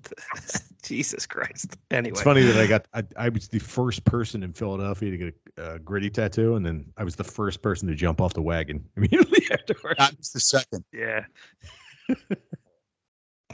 Let's move on. Willow Nightingale versus Red Velvet. Willow fucking Nightingale. Hello. How haven't they signed this woman? She's fantastic. Fucking amazing. Right? I really enjoyed this. Yeah, Brandon. Yeah.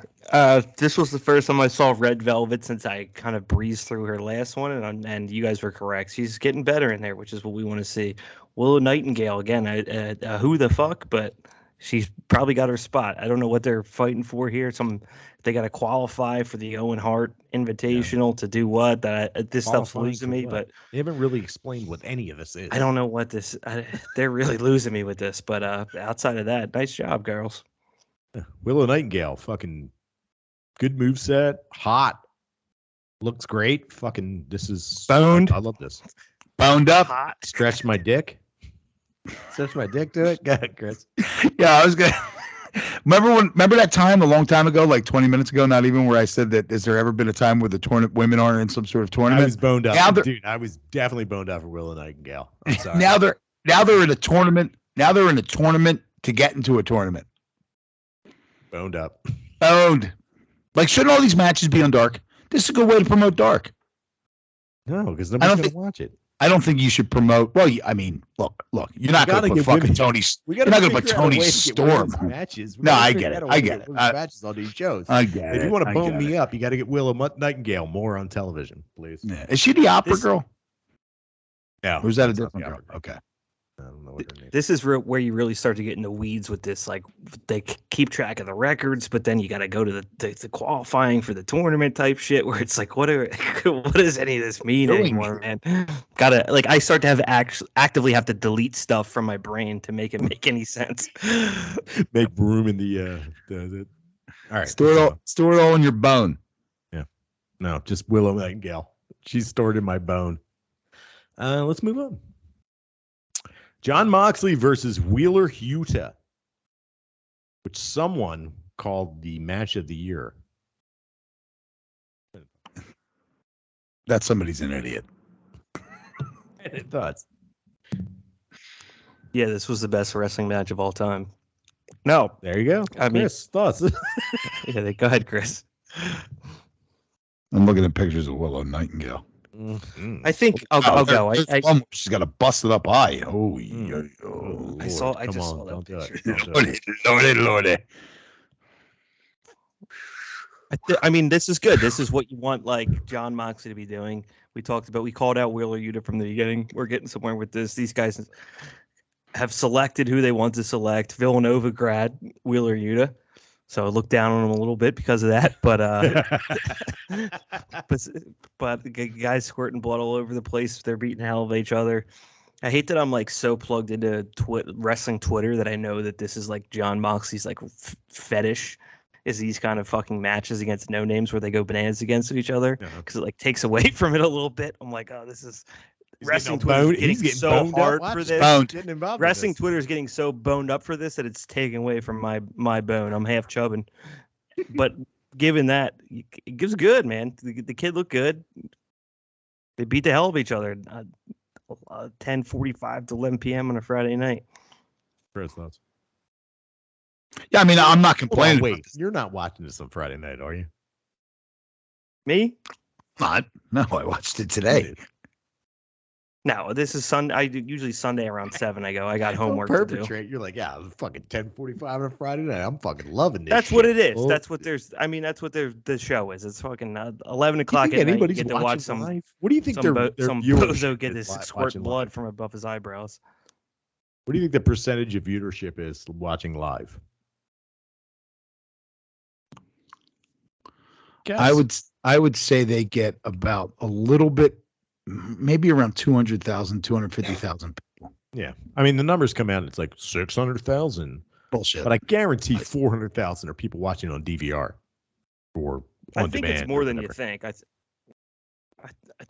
I think a large percentage of the people that know who Wheeler Yuta is don't have any plans at 10 o'clock on Friday. I was about to say the same thing. It's not like they know who Wheeler Yuta is, and they can't wait for Wheeler Yuta and Jon Moxley. They don't have a date. If you're out Friday night, there's not a lot of talk at the bar going, what's going on? I'm watching Willow Nightingale at 3 o'clock in the morning. I will tell you this. I will tell you this. In my drinking days, I didn't go out till 11:30 at night. So if I was still drinking now, like if this was on while I was drinking, I would watch that every Friday night. That would be the plan. We're gonna watch AEW. Bleed everywhere. We'll watch AEW, and then I'm gonna leave the house. I remember years ago before cell phones. Right. Well, I used to hang at this bar, and Caddyshack was on Channel 6 on a Saturday night, and we all came walking in the bar. Channel 6. What does that mean? I'm sorry. It was on. What do you mean? ABC. ABC. There you go. In Philadelphia, that's Channel 6 for all of our non-Philadelphia listeners here. We have them. I know. So it was on ABC on a Saturday night, and we all came walking into the bar around the same time, and every single person was like, oh man, I was home watching Caddyshack. That's, it happens. And I know, like, with wrestling, like all the guys I know that watch wrestling, we'd all be walking in the bar at like 20 after 11. Like, oh, I was watching AEW. Did you see that? So I know that's what I would be. I'm exhausted. I saw the blood rush into your bone. Afterglow. Yeah, I have no. Ew. All right. What do you think, Jim? Man, that felt like somebody touched my dick. Sorry, I like her. I like her a lot. I can't wait to meet her. I'm going to wait in the dumpster outside of her apartment building. Wait in the dumpster in the glide course, and I'll get you in there. One of the things I used Can't to be say saying when crap like Kairi that. Sane got signed by AEW or by NXT, I used to say, like, she's finally coming to the United States. I want to go sleep in a dumpster until, like, outside of the training center until I meet her. There's no room for that kind of crap on Wrestling Is Hard podcast. I'm sorry. It's really horny. I apologize. I'm trying to figure out what the show is this week. Let's see. A bunch of dudes are wrestling. A bunch of dudes are wrestling. What are we, 2 weeks away from going? So Oh, yeah. tomorrow and then one more and then we're going, right? Yeah, they're in Pittsburgh this week. So we have to record 2 next week because I need off that Tuesday. I have to work. Mastodon and Opeth are playing at the Met. So I have to work. Black t-shirts, camo shorts. So much fucking patchouli and or no deodorant. Let me tell you something. I've seen Mastodon live quite a few times. Every time I've seen them, they've always sounded like dog shit. Yeah, not great. I've always been very disappointed with them live. Same here. Every single time. I saw them once and I was like, twice. Same thing. But I got to work. So I was thinking maybe we could do a little best of type of episode. Sounds good. Where we just like think of who we've liked and who we've enjoyed the most of the first 6 months of the year. Maybe make a little list and we'll go back and forth and take turns and explain why, and then we'll go back and forth and talk about it. What do you think? This sounds like it's going to be more work than just mindlessly watching wrestling in my basement. Yeah. You get a week off of not watching. You can not watch wrestling that week. Yeah, that's fine. That sounds good. I think I got like 6 weeks away. I got to skip a week too. So we'll put some stuff. I think May 24th, I'm going to see a show, but I got to work. What's May 24th? Hold on. Wait. What's Style? Oh, Fish. Style. Where at Fish. Fillmore. The Fillmore. Gotcha. I bought my hook for that. Get 9 Inch Nails tickets, Chris? No. Let's spend the money on that. Gene's getting 9 Inch Nails tickets. We're going to see fucking what's it called though? Bauhaus. Nice. Yeah, I spent money. That was my first time I ever spent money. This is the first time this will be my first time at the Met. Will be Bauhaus. Where'd you get tickets? I got them off. Lower level, in the back of the lower level. All right, we're into SS. What is that? Section SS. Right. Apparently, it's where all the races hang out. I guess you got to be stopping grouping. All the races are gonna be. I'd be like, oh God, no! I love Willow Nightingale. Leave me alone. Oh my God! And then 2 weeks after that is the finally maybe go actually see the Pet Shop Boys in New Order at the Man. Yeah. I still have my tickets. I don't know if they're any good. I'm assuming they are. I have to call them. Well, last year when they rescheduled it, I have them on my phone. So we bought Pet Shop Boy tickets in 2018. No, it was 2019. We bought the tickets in 2019 for fall of 2020. Yeah. It's just on this because of COVID, but it's at the Man Music Center, which is a beautiful location. Beautiful. I got lawn seats to the Man, which was I wasn't. I think I got lawn too. So I think we all got lawn, so we can all hang out one another. Yeah. Yeah. So Nigel going to be there. It's going to be a good time. Yeah. I got to remind him because he's a grown up and he. Those tickets, I don't know. So I bought, but the thing was that I bought the tickets on sent to my my Apple Wallet on my phone. What is that? It's I don't have your phone. Yes, on your phone. My Apple Wallet. It sends the tickets to the passes to your wallet on your phone. So I have them on there. When they rescheduled the show for 2021, the date on my tickets changed to 2021. On your on my phone. Yeah. They physically changed it. The date changed on it. I think they had rescheduled it for 2021, and within a week they rescheduled it for 2022. It wasn't even like that long. It was a couple days, and they rescheduled it to another date in 2022. Because I remember telling a friend of mine to get tickets for it, and he said that's not till next year. And I looked, I was like, shit, they rescheduled it already. But it hasn't changed over on my phone. But I'm sure it'll still be fine. Doesn't matter. September 2022, I believe it is. Yeah, September 25th. I just New really Order and Pet Shop Boys. I want to see the Pet Shop Boys before. They're not young men. No. And I know 2 songs. Oh, they're the best. I love them. And that's all I care about. I just want to hear those 2 songs. The first song. So the Pet Shop Boys are the first. They had the first song that I remember hearing over and over again on my first radio. Right. That was West End Girls. Yeah. And it played all the time on 98 before it was an old 98 in Philadelphia before it was an oldies station. Oldies channel. Yeah. Yeah, before it became an oldies channel, which is now just do the hustle. And then they'll also work in like it's weird. I think Natalie Imbruglia was on the other day. That's oldies now, I guess, right? I guess anything over 20 years is an oldie. Yeah. And when in the 80s, when they were initially started, I think in the late 80s, they were playing music from the 50s. Mm-hmm. And it came to 60s. Doo-wop shit. Yeah. And then it became the 70s. Doo-wop. Who has listened to doo-wop? If you have any problems with you love doo-wop, and you have a problem with me saying doo-wop sucks, send us an email. We'll talk about it. I'm the same way with funk.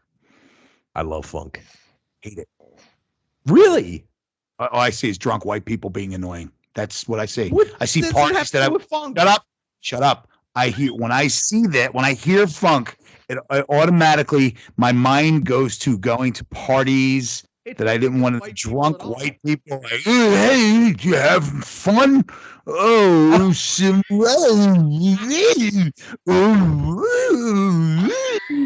not being able to go home. It still does it. They still do it. They still do it. They play. What parties you going to? Remember when it just reminds me of shitty drunk white people. I don't want to fucking deal with it. You know, what's like fucking and also I'm sorry, that era of music, that late 60s into the 70s before the 80s, like the late 70s, mid 70s era of music is the fucking worst era of music, pop music of all fucking time. It's terrible. I don't need to disagree with you because you're completely wrong. Okay. Late 60s, early 70s pop. Do the fucking hustles in there. Fucking do the hustle. And white people are like, oh, shit, man, it's like great. Yeah. You're just associating shitty white people with good music. Yes. Yes. That's what happens. There's an association. Fucking Changes by Luther Vandross. Searching by Luther Vandross.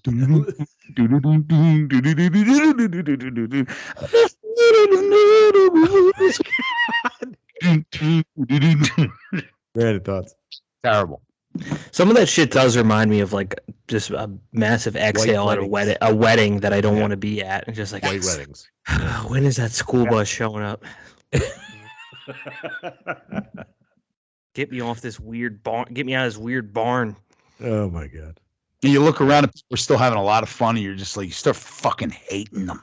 We've been like, if I just want to go home. If I've been anywhere for over 4 or 5 hours and people are still getting their like fucking rocks off, I start to get like personally insulted. I'm like, how are you still doing this?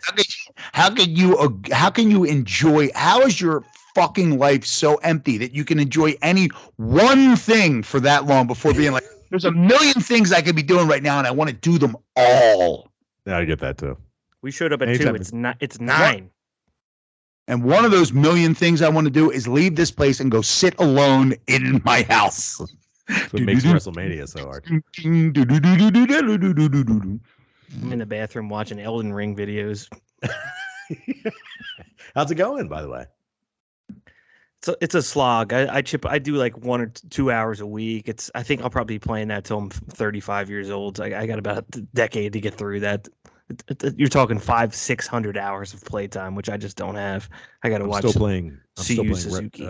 Witcher 3, and trying to get all the question marks and Skellige. It's a lot of work. There you go. A lot of work. Just trying to get those It question is, marks. man. So many of the question marks are like surrounded by harpies and like flying sea beasts. So I have to cruise up on my boat, stop, get out of my boat, and then stand there with my sword and wait for them to show up and then start slashing them. It's so fucking monotonous. And then dive in the water, get the treasure, hop back in my boat, do it again, and then I got to go sell my shit off to the local merchant as long as he's got enough money. It's been there's so many of these games that are like they take 200 hours to get through. And today I walked outside and it was sunny out and I'm like, wow, I guess I'll just put all those away till October. Well, I don't need to do this with the question marks. I could just do the storyline and blow through it, but no, I need to do it. You got to pick one because they're all need to get all the question marks. I don't know if I'm going to get the next game. I think you should, man. I still have Control to beat. I still have fuck Control. Control's supposed to be cool. Did you ever play? I did. You need something to really blow everything else out of the water to get your attention. Like, they're games. They're games. They're like Control. I want Civilization. No one's done anything like this. That's what else. Can I ask you guys a question? Control, is that short for Control Your Narrative Wrestling? Yes. Yeah. Starring. Okay. What was her name? She was in CTE Wrestling, starring Braun Strowman. Braun Strowman. Also, who is the wife of the dude in the Viking Experience? Who is a wrestler with Sarah Rowe? Sarah Logan. Sarah Logan. She was Crazy Mary Dobson in the Indies. Crazy Mary Dobson has joined Control Your Narrative. That should have been front page on this podcast. Crazy Sarah Dobbs. I know some people have. I saw they went to the show in Dallas, and they said there was like 100 people there, and it was terrible. Control your narrative. There is a reason why people do not get used in WWE and get let go from WWE. We're starting to realize that, right? There's a reason for it. They're not just out there like, I'm gonna ruin your life. It doesn't make any sense. You don't, as a company, hire people and pay them just to treat them like shit. It doesn't make any sense. You know, I mean, I'm sure with any job, just like with any job, there's certain people that fall in that fucking hole where you just can't get out of, where you're just, like, I've got some dickhead that hates me. But in general, that's not usually the case. I mean, even Cody Rhodes went back. There's a reason why. Mm-hmm. Speaking of which, Jon Moxley's contract is up. And WWE fans are expecting him to go back to WWE. Although he wrote an entire book saying how much he hated working for WWE. I can't see that. Do you think he's doing exactly what he wants to do, and he's the top dog? Is it fair to say that even though he's not busting his head open for like 250 fans and loving every minute of it, I don't think he's ever going back to WWE. No, do you think that this guy, like, when you talk about Jon Moxley, I mean, it's safe to say that he's the top, even though he doesn't have the belt, he's the top dog in AEW, right? Yes. I mean, him and CM Punk. I think it's Mox above all. I think it's Mox, CM Punk, Kenny Omega. Yeah. We forget that Kenny Omega is around. Right, but I just, you got a point there. But I mean, as far as like, I mean, look, I shit all over the guy for a while, but now I'm fucking, he's just out of his mind. You just got to kind of like take the saunter. Yes, he's taking the sauntering out of the equation, and you see the genius of Mox. He's just out of his amazing tree. So, I mean, to me, he's that guy to me now where years ago when Cena would go away and then he would come back and he'd be like, oh, everything's going to be okay. Cena's back. Right. Talk whatever shit you want about Cena. I don't fucking care. The guy's multiple match of the year quality matches every single year. Right. He had that feud with AJ Styles. He had that feud with Roman Reigns that one year. It was fucking tremendous. The guy's fucking awesome. I don't give a shit. You know, I've said it before. I'm a story guy. I'm not a moves guy. I like guys that can tell stories. The guy can tell a fucking story. That shit where he shit all over himself with Bray Wyatt. You know what I mean? I thought it was tremendous when they did that in COVID times. He literally shit. Oh, he did the upside down. He went upside down like Jackass. He went upside down and he shit straight up in the air like the shit volcano in Jackass 3. You guys got to watch that. I still haven't watched it. I still haven't watched it either. It's out now. Paramount or something. It's on Paramount Plus. I got don't have Paramount that. Plus. I have it. I got it. Come on over. We'll watch Jackass. I get really stoked and I'll come over. I got really stoked and I put on Apple TV. I was like, oh, it's on Apple TV. And Tina and I were really excited to watch it. And we were like, oh, fuck, Paramount Plus. What even is that? That's Star Trek and Star Trek. So what they all do now is, like, if I will something like that, I just signed up for Paramount Plus this week because I wanted to watch Star Trek. 7-day trial, rip, cancel, out. Like, I would just watch the movie. As soon as the movie's over, I'd fucking bail on it. But I did want to say, I just put it on to sleep. I like watching old Star Trek or Next Generation. Watch some.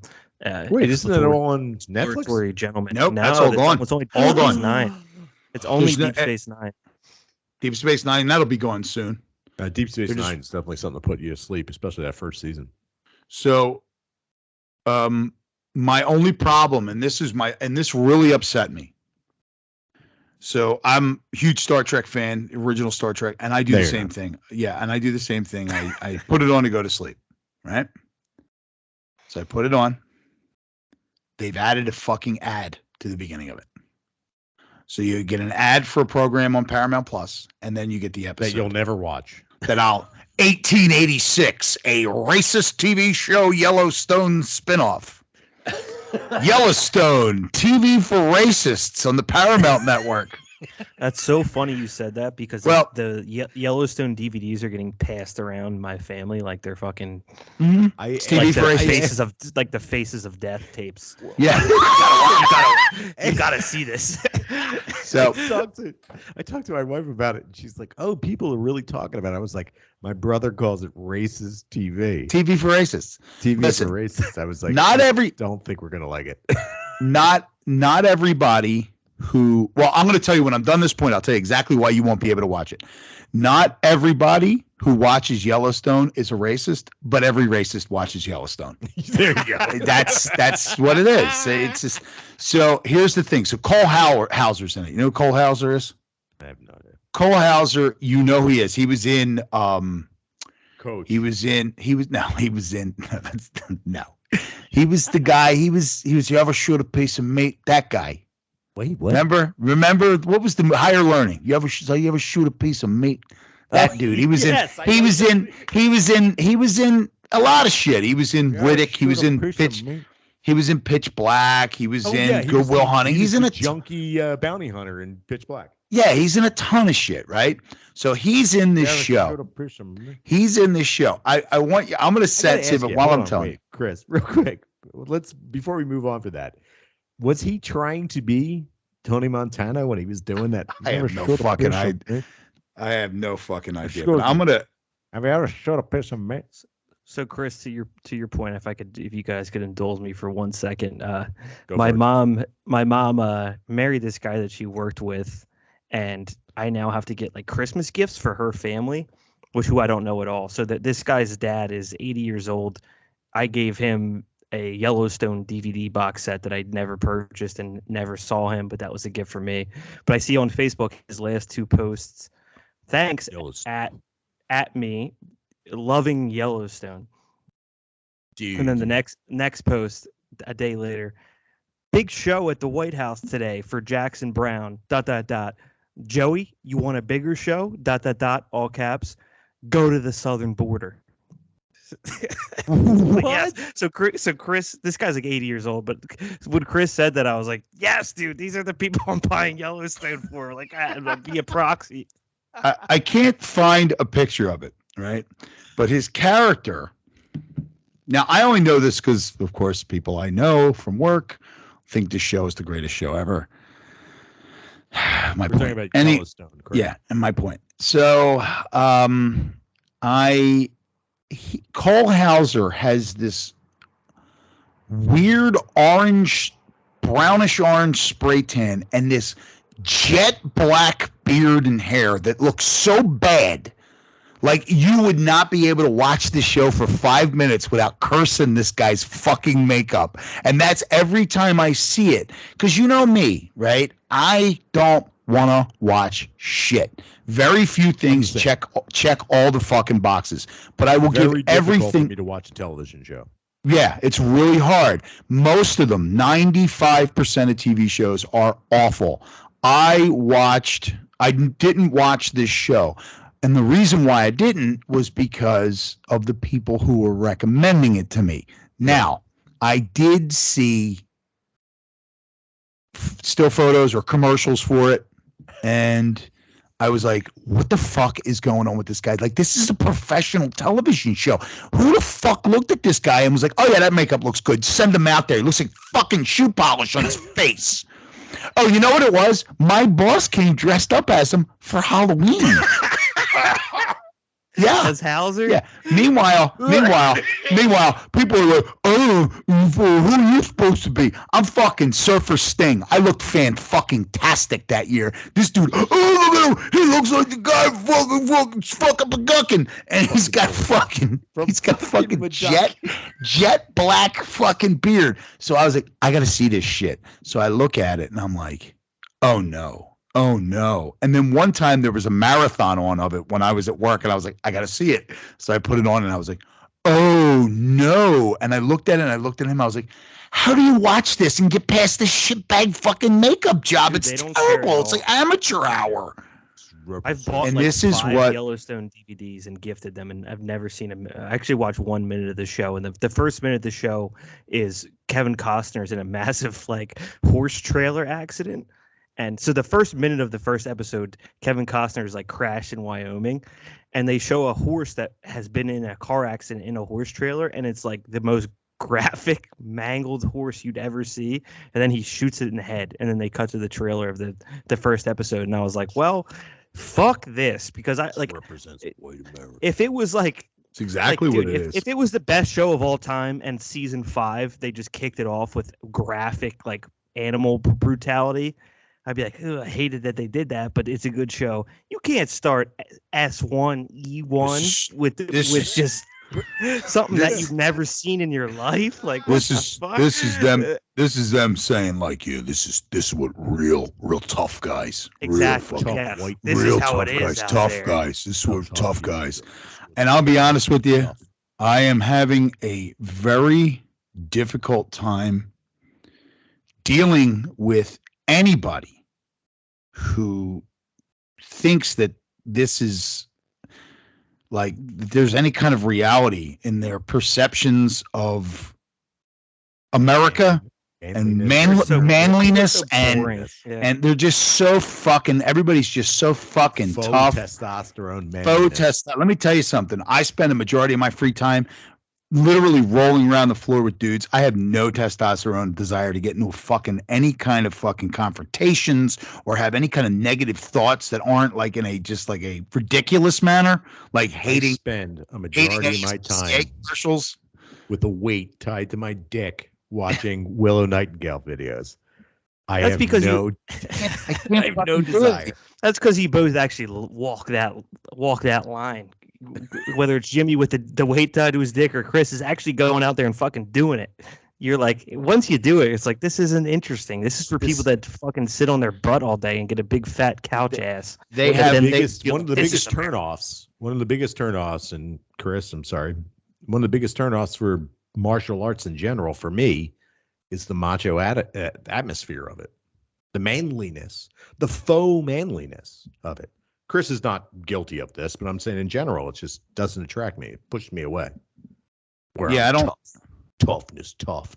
I don't fucking care. Well, let me tell you Just trying to something. get a little workout in, bro. I'm just trying to grind some bodies together, and Willow Nightingale might be at the end of the fucking rainbow. Trying Let to me get tell a you- BBW on top of him. Figure see who. Let me tell you submits who. something. That was the reason. If you remember, there was that period of time. There was a period of time where that was every fucking MMA fighter, and the UFC was very difficult to watch. Macho You know what I mean? It was just macho dudes. When they were on Fox and shit, it was just macho dudes. It wasn't until it was everybody playing the bad heel wrestler, right? And it wasn't until recently when that started to break down and some guys were being complete fucking clowns. Other guys were just really just kind of who they were. They were just. But isn't the white dudes. supremacist guy like a big deal? Yes. Who, Colby Covington? Oh yeah, we're not out of the woods. Oh no. Right. Well, you know what though? Here's the thing about Colby Covington. Colby Covington. I'm sure it's a gimmick, but It's a gimmick. It's Yeah. a gimmick. You know, So it he goes was about back. to get fired, even though he was 6-0 because he was boring as fuck. And then Dane Yeah. was like, "You stink." He's like, "Okay, well, how about this?" That's why. Yeah, he was 6-0. He was about to get fired. Dana White gave him a bunch of shit. Was about to fire him. You're boring. Nobody cares about you. And what did he do? Put a fucking MAGA hat on. Yeah. That's So he all went he to did. he beat Boo. someone in Brazil that was Brazilian. He was like, "This country's a dump." Blah blah blah. Yeah. Mhm. Get some cheap heat and the MJF And style, and then from there he's like, "Well, how about Donald Trump's president all of a sudden? Now why don't I pop this cap on?" It's still stupid, but it's you can see through And it. But he was caught. Well, I don't want to say caught, but you know, he was talking all kinds of shit on another fighter, and the other fighter at the end of the fight, you know, they walked up, shook hands, they hugged, and he was like, "It's all love. It's like I just want to make money." He said, like, you know, Wrong with and that. the other guy was like, That's and the pro other wrestling. and the other guy went, "Yeah, I know, buddy. Don't worry about it," because he was talking all kinds of shit about him. He's like, you know, it's just, and that's what ends up happening. So, but yeah. But back to TV, Paramount Plus has Star Trek Brave New Worlds, which I really want to Strange New Worlds, and I really want to watch it. So I'll keep it for a It's little bit. strange. is that off of Ooh. Discovery? Discovery's done. No, that is Strange New Worlds is the Enterprise Discovery with. is- Go ahead, Chris. I'm sorry. So yeah, so Christopher Pike was in Discovery. Yes. Christopher Pike gets assigned to Discovery before he gets the Enterprise.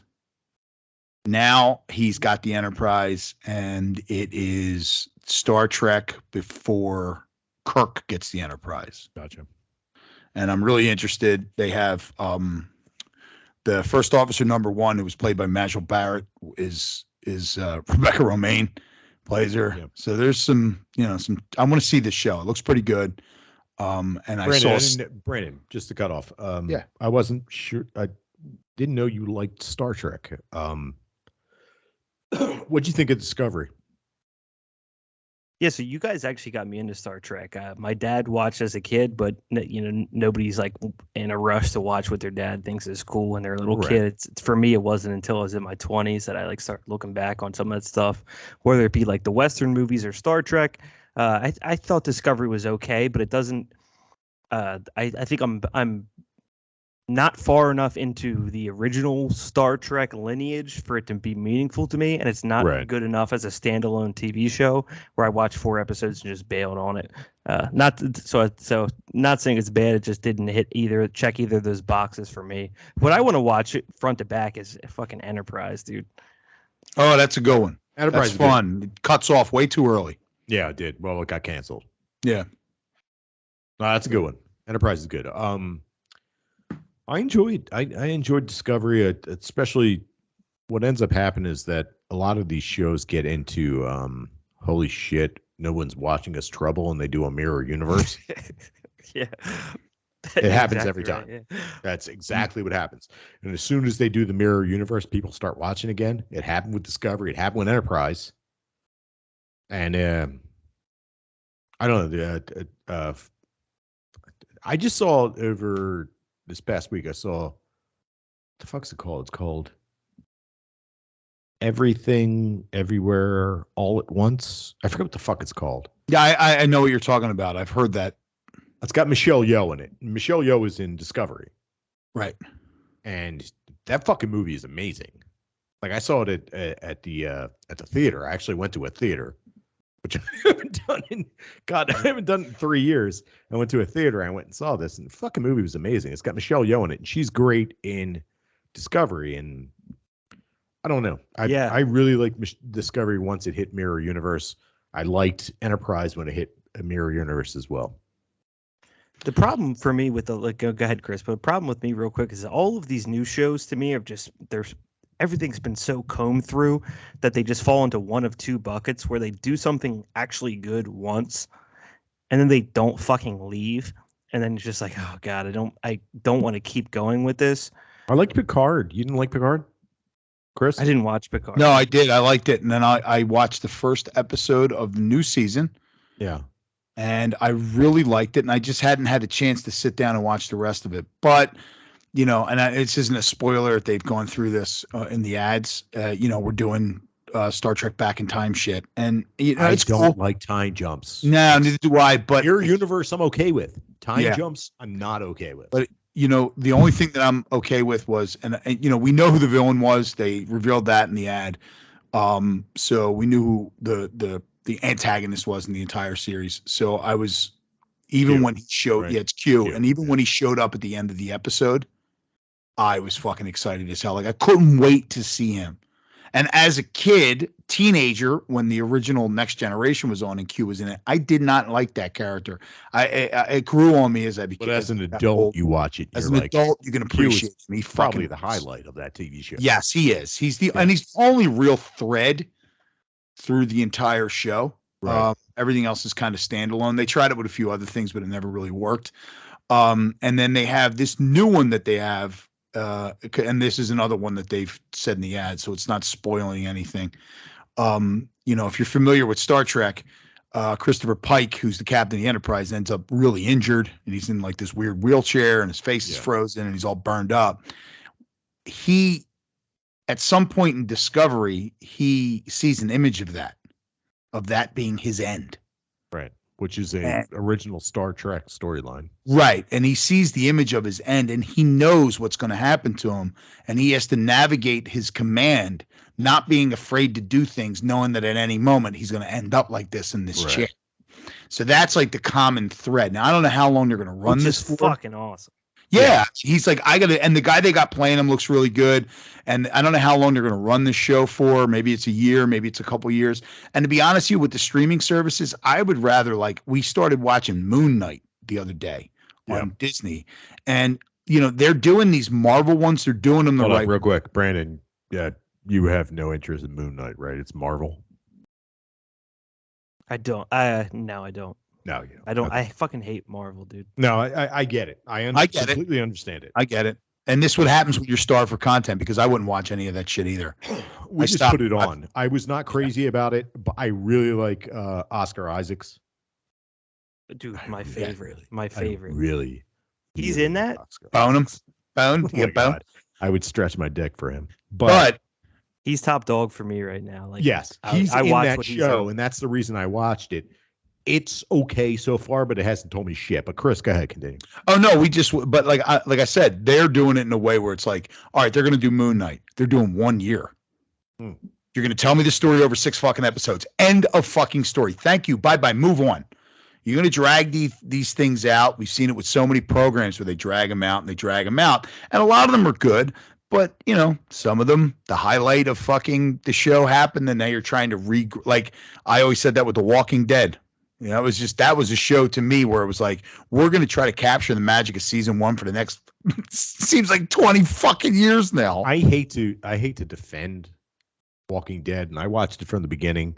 I watched it up until the tiger showed up, and I said that was too fucking stupid, and I gave up on it.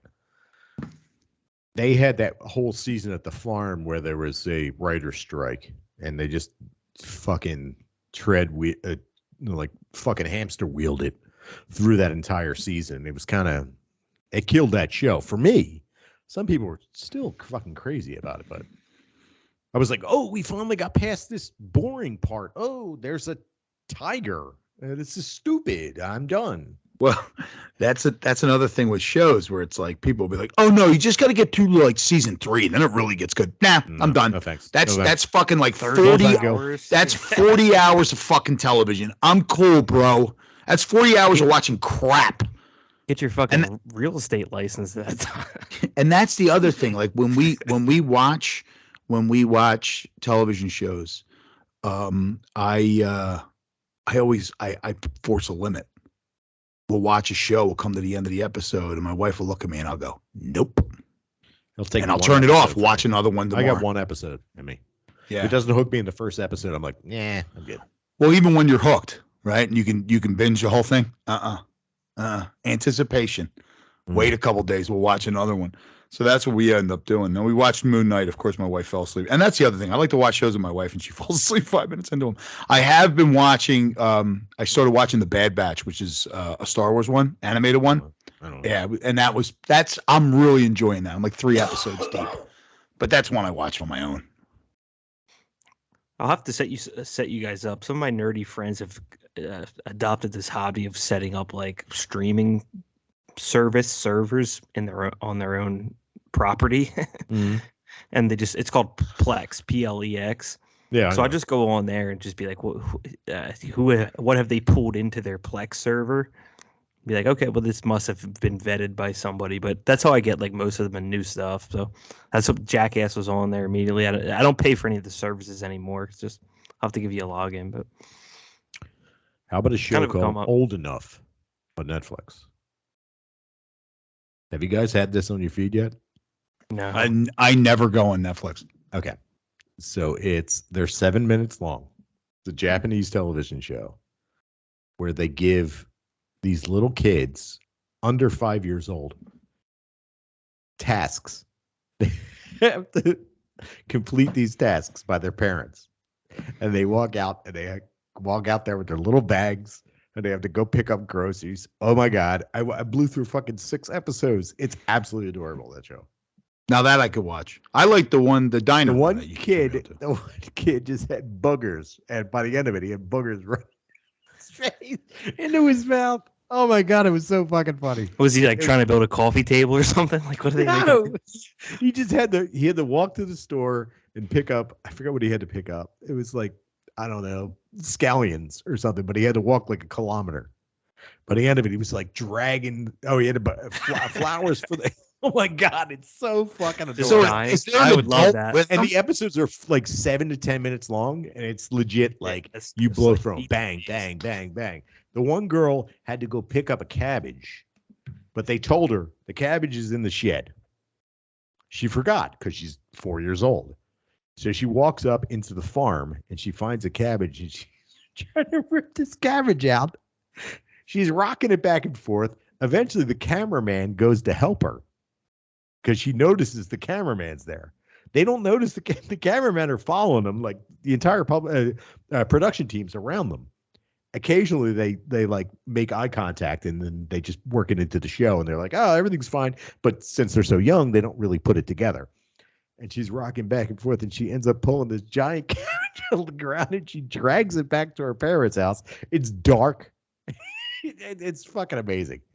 Oh my God! It's so good. It's good. It's just beautiful, like nice feeling show. I love it. So actually a show on Netflix that doesn't make you feel like the world's going to fucking end by the end of it. No. Oh my God. This show does not. I can watch that. I love shit like that. They're like 7 minutes, 6 minutes, 8 minutes, 10 minutes. It's like bang, bang, bang, bang, bang. All right. You guys we're doing a 3-hour podcast. I know we are. All right. Thanks for joining us this week. And join us here every week at Wrestling is Hard. Follow us for Instagram and Twitter and on Instagram and Twitter. Hard number 4 Wrestling. Subscribe and follow. Tell your friends. I'm sorry for the stuffed up nose. I have a cold. For Brandon and Chris, I am Jim, and we'll be back here next week.